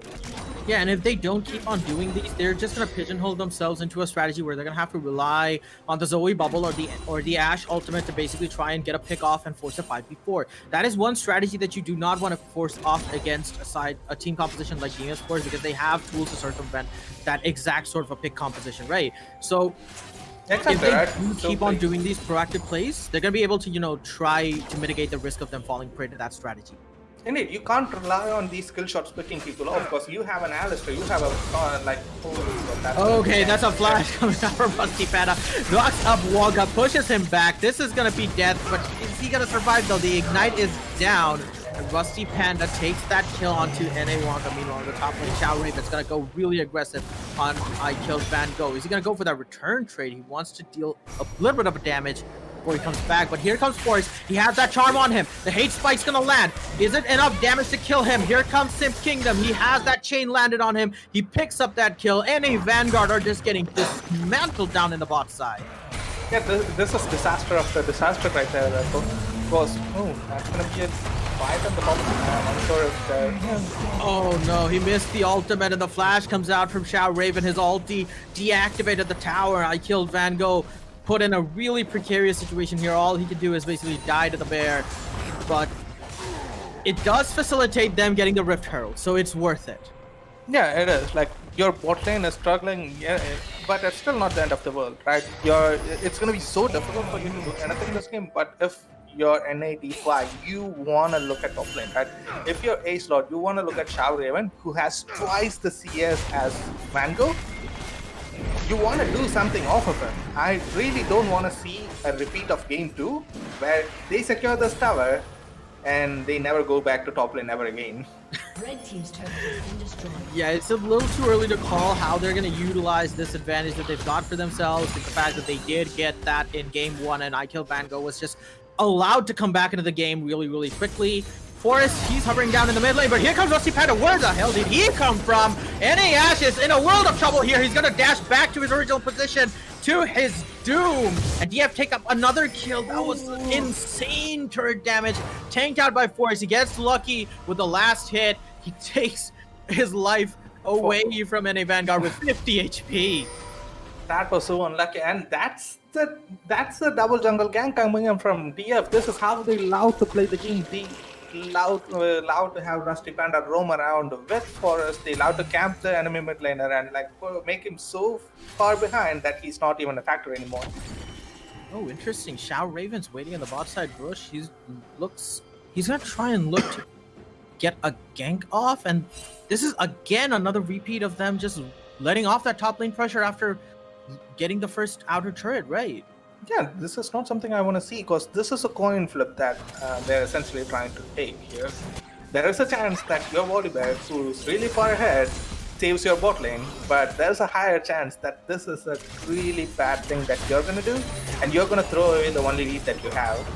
Okay, there's a flash coming out from Rusty Panda. Shower Ribbon is there to respond with that. He's gonna pick up that kill really well. NA Nightmare has that ultimate on him, but Aphelios Grixis is gonna go out. He's gonna deal out tons of damage. Shower Raven is taken down to a really low HP. Wonka's gonna get absolutely obliterated by Deimos Force for its ultimate. The stun does land. Grixis has enough damage to take down Nightmare, and here comes Van Gogh. He wants his revenge. He gets his revenge. Sim Kingdom is on a rampage. Bot lane is unlucky for NA Vanguard.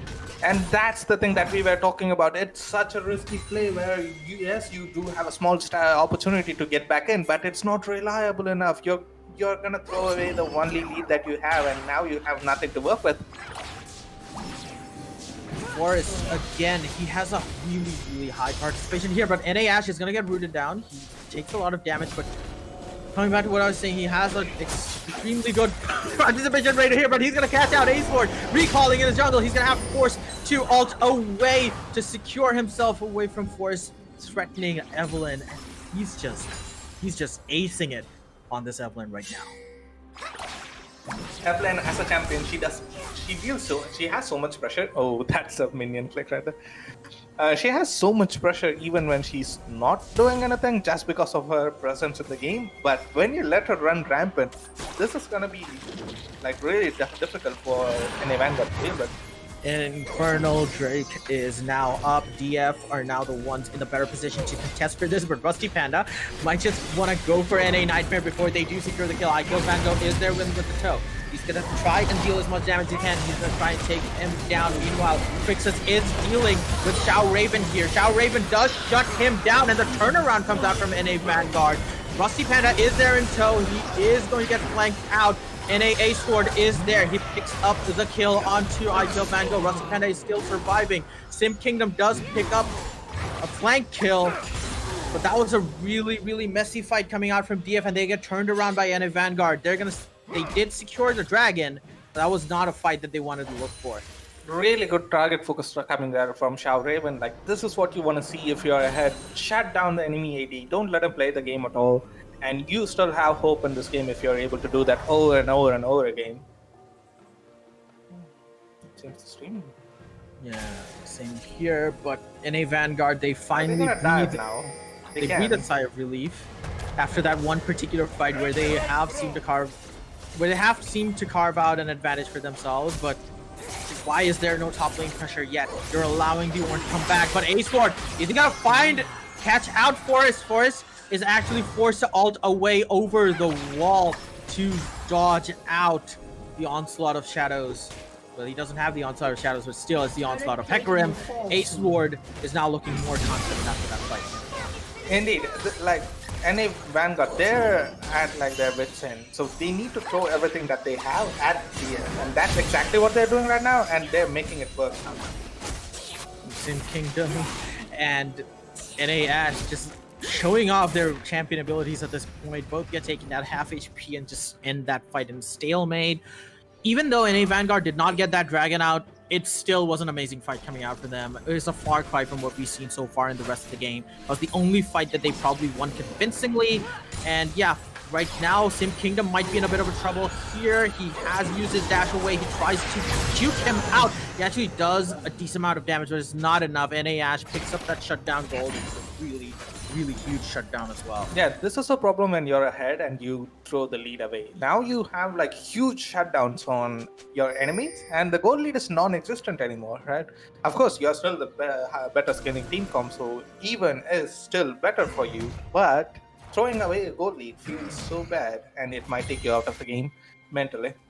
A-Sword just given way too many free chances to run amok against DF. We're seeing that confidence from NA Vanguard slowly starting to seep into their game again. They're looking like the team that secured that early lead in Game 1. Question is, are they going to be able to keep that momentum up? And also, this is something that we didn't get a chance to comment on. Nightmare, beautiful on like the last skirmish, right? He was able to stay alive for so long with a champion that has no tools to do so against so much threats against him. Yeah, definitely. He has been, he's been following Crixus' suit, and he has been utilizing that position really, really well. And that's going to be another Herald secured for in a Vanguard unless Forrest has anything to say. He's on like the both side of the map. There's nothing that can be done here. They're gonna focus down the bot side of the map again. Forrest is roaming around trying to get a pick off onto Nightmare, and Wonka does get sprouted out with the arrow. That's gonna reveal his position. And ultimately, that pink ward is there as well. They know that Forrest is there. They're not gonna push up anymore. They can actually chase it. Oh, yeah, they can't. But now in the mid lane, A-Sword round 2, A-Sword and Ash are now gonna try and find Sim Kingdom. The damage isn't there, but Rusty Panda is there with the support. I Killed Banjo is going to use the call of the Ford God. The flash is not enough to save Ash from it, but it is going to do just enough to take him away from the range of the Alistar. DF, it feels like they're all over the map, probably because there's no objective for them to fight for. Oh, it's still okay, never mind. But yeah, there's no objective for them to fight for, right? Top lane, yeah, it still has T1 and mid lane still has T1, but like that's not reliable enough because they don't want to siege as Aphelios yet. Yeah, he has 4 kills and whatnot. They would rather much contest these open areas. Is that gonna be a kill? I don't think so. Kingdom finds out NA Wonka, but he's just way too tanky at this point to be taken down. He has the Kindle Gem and the Merc Treads. That has assembled some magic damage and HP, both a potent combination against LeBlanc's damage. It's probably gonna be our Night Swell. I'm looking at Wonka. Is he gonna pick up the Mikhails, right? Mikhails, it's a really good. Oh, beautiful play. Mikhails, it's a really good pickup right here because you can eliminate Evelyn's charm.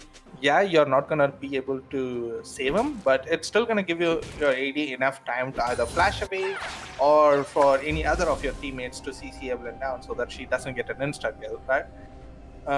So yeah, I'd really want Wonka to pick up like a Mikhails this game because it's gonna save Nightmare, especially since he's on an Ash with not much tools to do so. Yep, and NA actually, trying to safeguard their flanks, their jungle entrances. Right now, trying to catch out Forrest if he does want to make an invade, but they're not going to find anybody. They're pinging down on the dragon, which is going to be up in just about 10 seconds. And Deimos Force are also going to converge onto the dragon area. They're not going to willing to give away this dragon regardless of what happens. They want to fight this. It looks like they do want to fight this. They have a 5-1 LeBlanc, a 4-1 Aphelios as well. So it is on the ball's on their court. Try and initiate and try and get a fight off. Indeed, right? It's going to be a Cloud Soul again, not the best of your options, but still on a team with Hecarim and Volibear, you don't want to really give it away to them for free. And DF, they probably are confident enough in their abilities to team fight, and they feel as if they have scaled up enough. So they're probably going to try to pick a team fight here. Unfortunately, it seems like there are a few technical difficulties. Hopefully, it gets resolved automatically. We're going to wait for it to happen.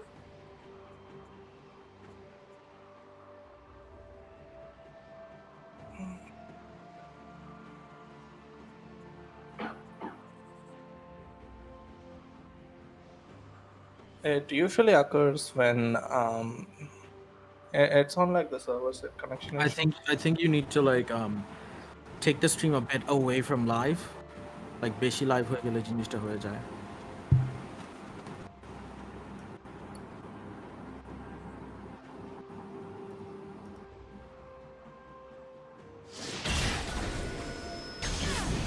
Okay, we are back into the game again, ladies and gentlemen. So we're just gonna go straight back to the action. And a Vanguard are starting off this Cloud Drake. Deimos Force, they want to respond here. Same Kingdom goes in. Chow Raven does have that chain lighted on him, but the Dip Kingdom damage is not enough. Deimos Force goes in to all members to take down Wonka, but is it gonna be enough? And a Ash goes following there. He's gonna learn a lot of damage onto Rusty Panda. He does take him down. Deimos Force are reeling from that fight, but double kill comes down onto the side of Forest, and he will take that dragon. 4 kills to 1 for Deimos Force. That was a fight on multiple fronts right there out of in a Vanguard, even though they needed to be grouped up and they needed to control the team fight. It felt like they were trying to execute multiple different people on multiple ends. If they had a little bit more damage, that fight could have gone way, way differently. But unfortunately, there wasn't enough damage to finish off any of the targets. And because of their target selection not being on point, the fight just went totally towards the way of DF right now. Yeah, they just edged that particular fight out barely because of the fact that they did have the side of the damage on their end. And that was a really good initiate coming out from Sim Kingdom to try and bait one of the members of NA Vanguard out of that Dragon Pit area so they can contest a 5v4. But it would have gone NA Vanguard's way as well because that fight afterwards, everyone was reeling with very Yeah, that fight, Retro, you saw Crixus with 1 bar of HP. Yeah, exactly. Sim Kingdom with 1 bar of HP. Forest with like literally almost none of his HP, but that if the fight was a little bit more optimized from NA Vanguard, the fight would have been different. It wouldn't be 4-1. It might be 1-4 or 2-4. Who would have known? But unfortunately, NA Vanguard, they haven't been able to successfully pull it off. They had the idea to draw DF towards the Dragon Pit. They had to coordinate it better. They shouldn't have positioned themselves in a place where the fight was on multiple fronts rather than them being able to target down their key champions.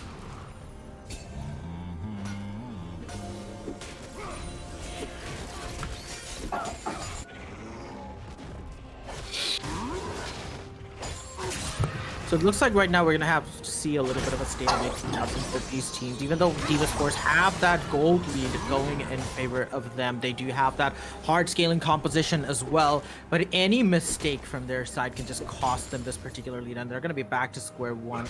Given the fact that yes, square one isn't the worst place to be when you're playing a team composition like DF is doing right now. But still, if I were in DF shoes, I'd rather want to keep this lead intact. Yeah, and like as you mentioned, it's totally on Crixus on how the fights go. Last time you saw he was being pressured and the fight was much closer than you would have expected, right? So it's going to be on NA Vanguard to pressure him on every single team fight over and over and over again. They want to use their Hecarim, Volibear, and even to a certain extent their Ashe and Zoe to get Crixus out of a team fight as early as possible. Because if he's out of a team fight, there isn't consistent DPS anymore. Yes, you do have LeBlanc and Evelyn with their burst damage, but if you are able to use Braum, his protection, and hopefully the Knights Swerve into a Mikhail's build, which is gonna allow these champions to negate the burst, then there's something that you can do about it. Forest is just going way too deep right now in terms of NA Wonka. The damage is there from A-Sword. He's gonna get that shutdown and a full-blown fight breaks out here. Crixus has that ultimate. NA Wonka absorbs it with the shield, and 5 members of NAD5 are still alive. Forest has been taken down. He just went really, really aggressive and just got punished for it. That's one of those things where you're playing Evelyn, you're far ahead, and you wanna like execute an NAD, but if you get spotted right there, you don't have much defense to stay alive right there, buddy. Rusty Panda probably on the flank. He's gonna try to get an engage on. I don't see the tools that they do have. They're gonna have to fully rely on Crixus being on point if they are trying to get an engage off right here. This is painful. This is probably the most painful moment for the stream to pause. NA Vanguard are pushing up against the mid lane tower. They're looking to take the inhibitor tower away because BF are robbed of that power spike that Forest brought to the table. Are they going to go way too ham? Are they going to overstep their welcome here? Here comes Crixus. What is that damage? He just dismantles NAD5. Double kill comes down. iKillVango picks up the 3rd kill. Pings down on the Baron here. They're probably going to go for this. Forest is also alive. They're going for it right now. Crixus, what a turnaround. Insane damage coming out from that. Aphelios just dismantles, absolutely obliterates that push from NA Vanguard. Indeed, right. I talked about how Crixus needs to be on point if they had any chance of winning that team fight, because they were down in and LeBlanc, Simpkingdom wasn't even there, and on point he was. Probably at this moment, NAD5, they're thinking back to their draft. They're thinking, why did we not first pick the Aphelios? We also have a really beautiful Aphelios player on our team. Right now, they're taking the Baron and fighting it out on another front as well. Rusty Panda and Simp Kingdom, they were fighting it out. NA Ashe was taken down to a really low HP as the stream just got stuck in the worst place imaginable again. NA Ashe is forced to use that stopwatch to try and delay the inevitable, but the members of DF are just going to converge again. They get that Baron buff. They had that particular fight going on for them as well. They're looking well and truly poised to push it down mid. It seems like there is going to be a lot of Yep, the also game happening moves. for whatever reason. Perhaps the game wants to create suspense. I don't know. Ace Lord wants to go for that initiate here. They're just gonna leave. I killed Vanguard. Poor I killed Vanguard just gonna get left behind. Forest gets taken down. What are these turnarounds? Every single time we think a team has consolidated a lead for themselves, they just lose it in the blink of an eye. DF probably they're having too much fun at this game. I don't know, man. What was that flash out of Vanguard? You splashed straight into an Asher? That's not something I see out of players every day, but sure, why not? And that's the risk you run when you're flashing in one particular line, right?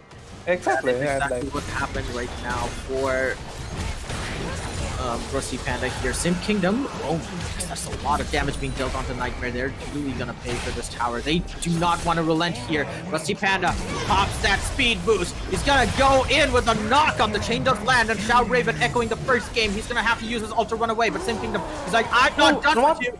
Ace Lord just ults over the wall trying to save his teammate, but is not needed. And Deimos Force now smell blood. They have that Baron buff. They're gonna have that advantage when pushing in with the minions. that's two of their like most important runs down the drain. Like you needed your Volibear and Hecarim to have their ultimates so that you had any chance to get the crystals. Now all of your paths are shut down. If I'm NA Vanguard, I don't want to do anything unless those two cooldowns are back up. And Deimos Force are really in a really good position to take their third dragon, and that's going to bring them to soul point for the Cloud Dragon. That's really an amazing soul point for them to have, given the fact that they do have champions that have alliances on ultimates, Aphelios, Alistar, and then you also have Blue team's turret has been Ornn as well. With that ultimate, he's just gonna go in and try and secure as many CCs and as much damage as he can. But here comes an ultimate, comes out from Nightmare from downtown. Quixis happy to use its Quicksilver Sash to just run away. It's not even the Quicksilver Sash, it's the cleanse that he brought in. So Quixis, he was ready for these sort of engages. Yeah, the cleanse is a really good pickup against a team composition that the Vanguard are running. You have Zoe, you have Ashe, both these champions capable of engaging long range with the CC. And it just goes to show how easily Deimos Force have wrestled control of the game away from NA Vanguard, despite the fact that they looked shaky in a few of the Blue fights. team's turret has been Indeed, right. And NA Vanguard, they need to do something, which is like more.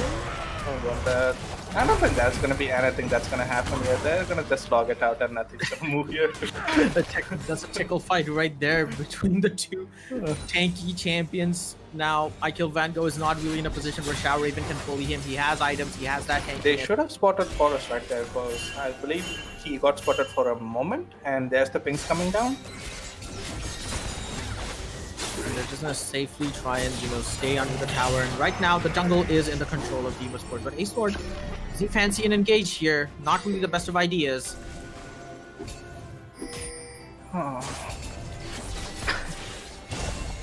Okay, Forest doesn't have his Vantage Veil anymore, and that's gonna beautiful dodge right Dodge there. comes out, but Ace Lord is gonna use that Onslaught of Shadows, opts to force the flash away from Force as the invisibility comes up. He's gonna run away from it with his life, but barely. That was a really, really close attempt. Forest tried to dodge in a straight line. If he had messed it up even by a second right there, he would have gotten hit by the arrow either before or after the ultimate. So really close call right there for Forest. And I'm gonna remind our fellow spectator to turn on the scorecards so we can look at the itemization. Thank you. But yeah, so far it seems like NA Vanguard, they haven't given up yet. They are trying their best. They're trying to throw all the skills that they have onto the enemies. Like they're trying to get the picks and try to. Yeah, there's a lot of trying here. Unfortunately, it's not working that well for NA Vanguard. So let's see what they do. It's just the demerit of the draft, the fact that these champions have gone off into that critical mass. Forest is there in the back with a flank. Deimos Force are in the best position they want to be in to engage this fight. Follow the Forge God, misses out the ramp.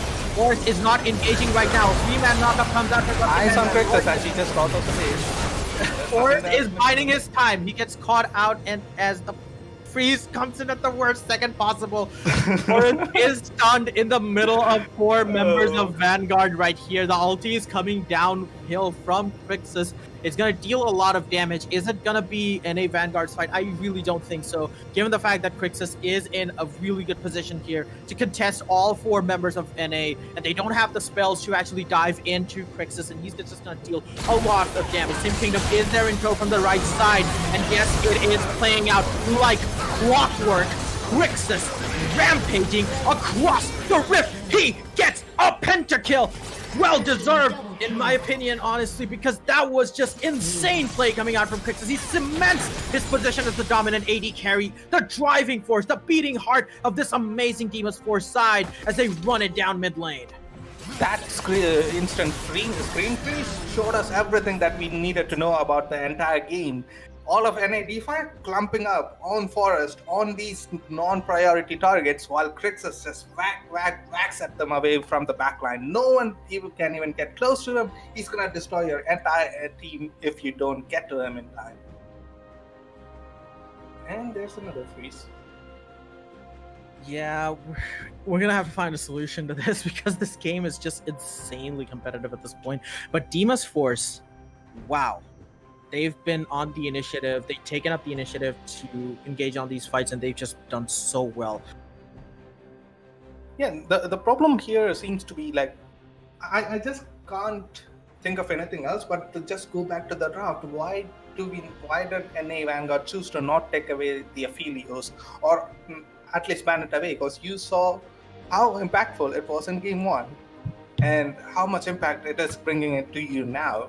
And you gotta like tell yourself over and over again, you have Nightmare, one of the other Aphelios players in the region. Like both Crixus and Nightmare, they grew their popularity when they started picking up this champion when no one else was paying attention to it. Why not just take it away for you? Like, you should be confident enough to play it into any matchup. Okay, so for fixing these freezes, I think the nav bar needs to be brought up above the scoreboard, and I think the slider needs to be just a bit away from live so that the game can load what's coming up in the rest of the game, the match basically, so that you don't have any more freezes. But right now we are back into the action. Deimos Force are just going to take down this inhibitor turret really easily. Sim Kingdom wants to deal as much damage as he can to the inhibitor before backing off. He has that mobility, so he's going to be really safe. Yeah, probably we might have to induce an artificial delay so that like we can get things buffered. Hopefully that fixes it. If not, we don't know what to do at this point. We're just gonna have to accept that this is our life starting this day. So when?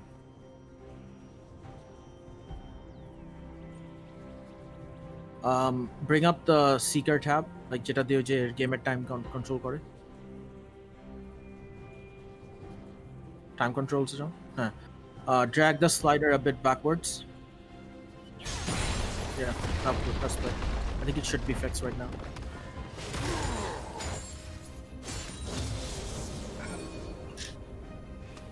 Alright, so hopefully we have fixed the freezing problem that's been plaguing us throughout the rest of this game, and we are back into it, and we freeze again. I think this is just a spectator bug that's going on right now at this point. It's probably not a stream issue particularly. It's probably just another spectator lag. Yeah, there's nothing that you can do about it. We are probably in the same position as NA Vanguard, where you want to do something, but like anything that you try is failing and you're slowly getting run down. Definitely, and the stream lags just, mar an amazing and excellent game coming out from Deimos Force, honestly. They've been on track with almost every single engage that they've done, and NA Vanguard have shown that they can turn around a few fights, but too little too late, honestly, because Deimos Force are just flying away with the game at this point. Yeah, indeed, Redbird. If you notice it, right?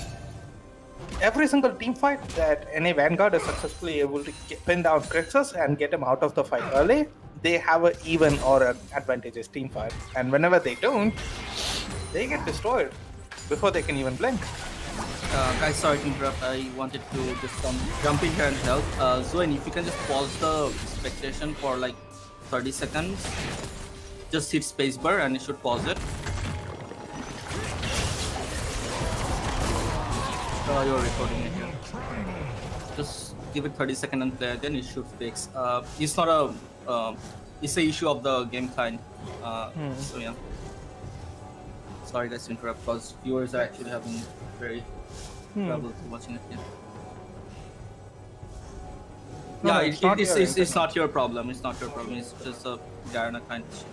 Yeah, you can play now. I think it should work. Alright, so we're back into the game. Deimos Force have initiated an amazing team fight here. The ultimate comes down from Crixus. They're gonna try and chase it down. The call of board got called by I Killed Vanguard. It's gonna knock off one member of NA Vanguard. They still want to go for this engage. They smell blood. Forest is there. Wonka is trying to protect his AD carry, but collateral Shao Raven gets taken down by Forest, and it's gonna pave the way for Deimos Force to push down one particular lane to try and end this game as soon as they can. Indeed, you can't walk up close to an Evelyn if you're low health, my buddy, because she has an execute and she's gonna use it on you, whether she wants to or doesn't. Shao Raven gets taken down. I mean, like, I gotta comment his lane prowess throughout the entire season. I mean, like the series. Unfortunately, him not going back to top lane and not pressuring the lead that he had, allowing Vanguard to come back into the game multiple times and be useful, even though he doesn't have a good enough stat line. Like, that's a mistake that won't go unpunished as you climb about, like, through the ladder towards the Echoes end of the tournament. Echoes of game one still being felt here. They had that dominating performance in the top lane, but it's to no avail. Nightmare tries to initiate a fight, but this is not probably the fight that they were looking for. They do have it on I Kill Vango, but here comes Rusty Panda, use that speed man. But Crixus is just dealing insane amounts of damage on the backline. He's not being addressed at all. This is a disastrous fight once again from NA Vanguard. Crixus happy to get another multi-kill, and this time comes out in the form of a triple kill. Sim Kingdom takes down his lane counterpart with deft and precision, and NA Vanguard get dismantled once again. Deimos Force are gonna end this game, take game 2 and the series to go to the final. Yeah, that's gonna be game right there, Redco. And NA Vanguard, they did their best, but at the end of the day, TF showed up way better. So, congrats. The game's ended.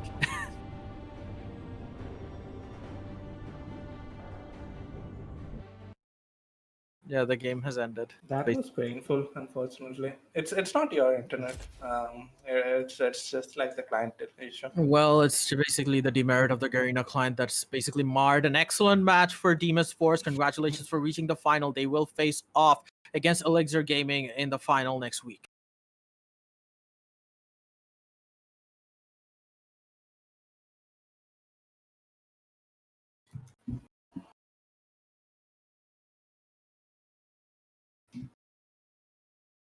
Stream done, right? Yeah. That was super tiring. I couldn't speak towards the end of things. Yeah, what the hell was that? The stupid Garena client. We had to wait for so long. We had to talk.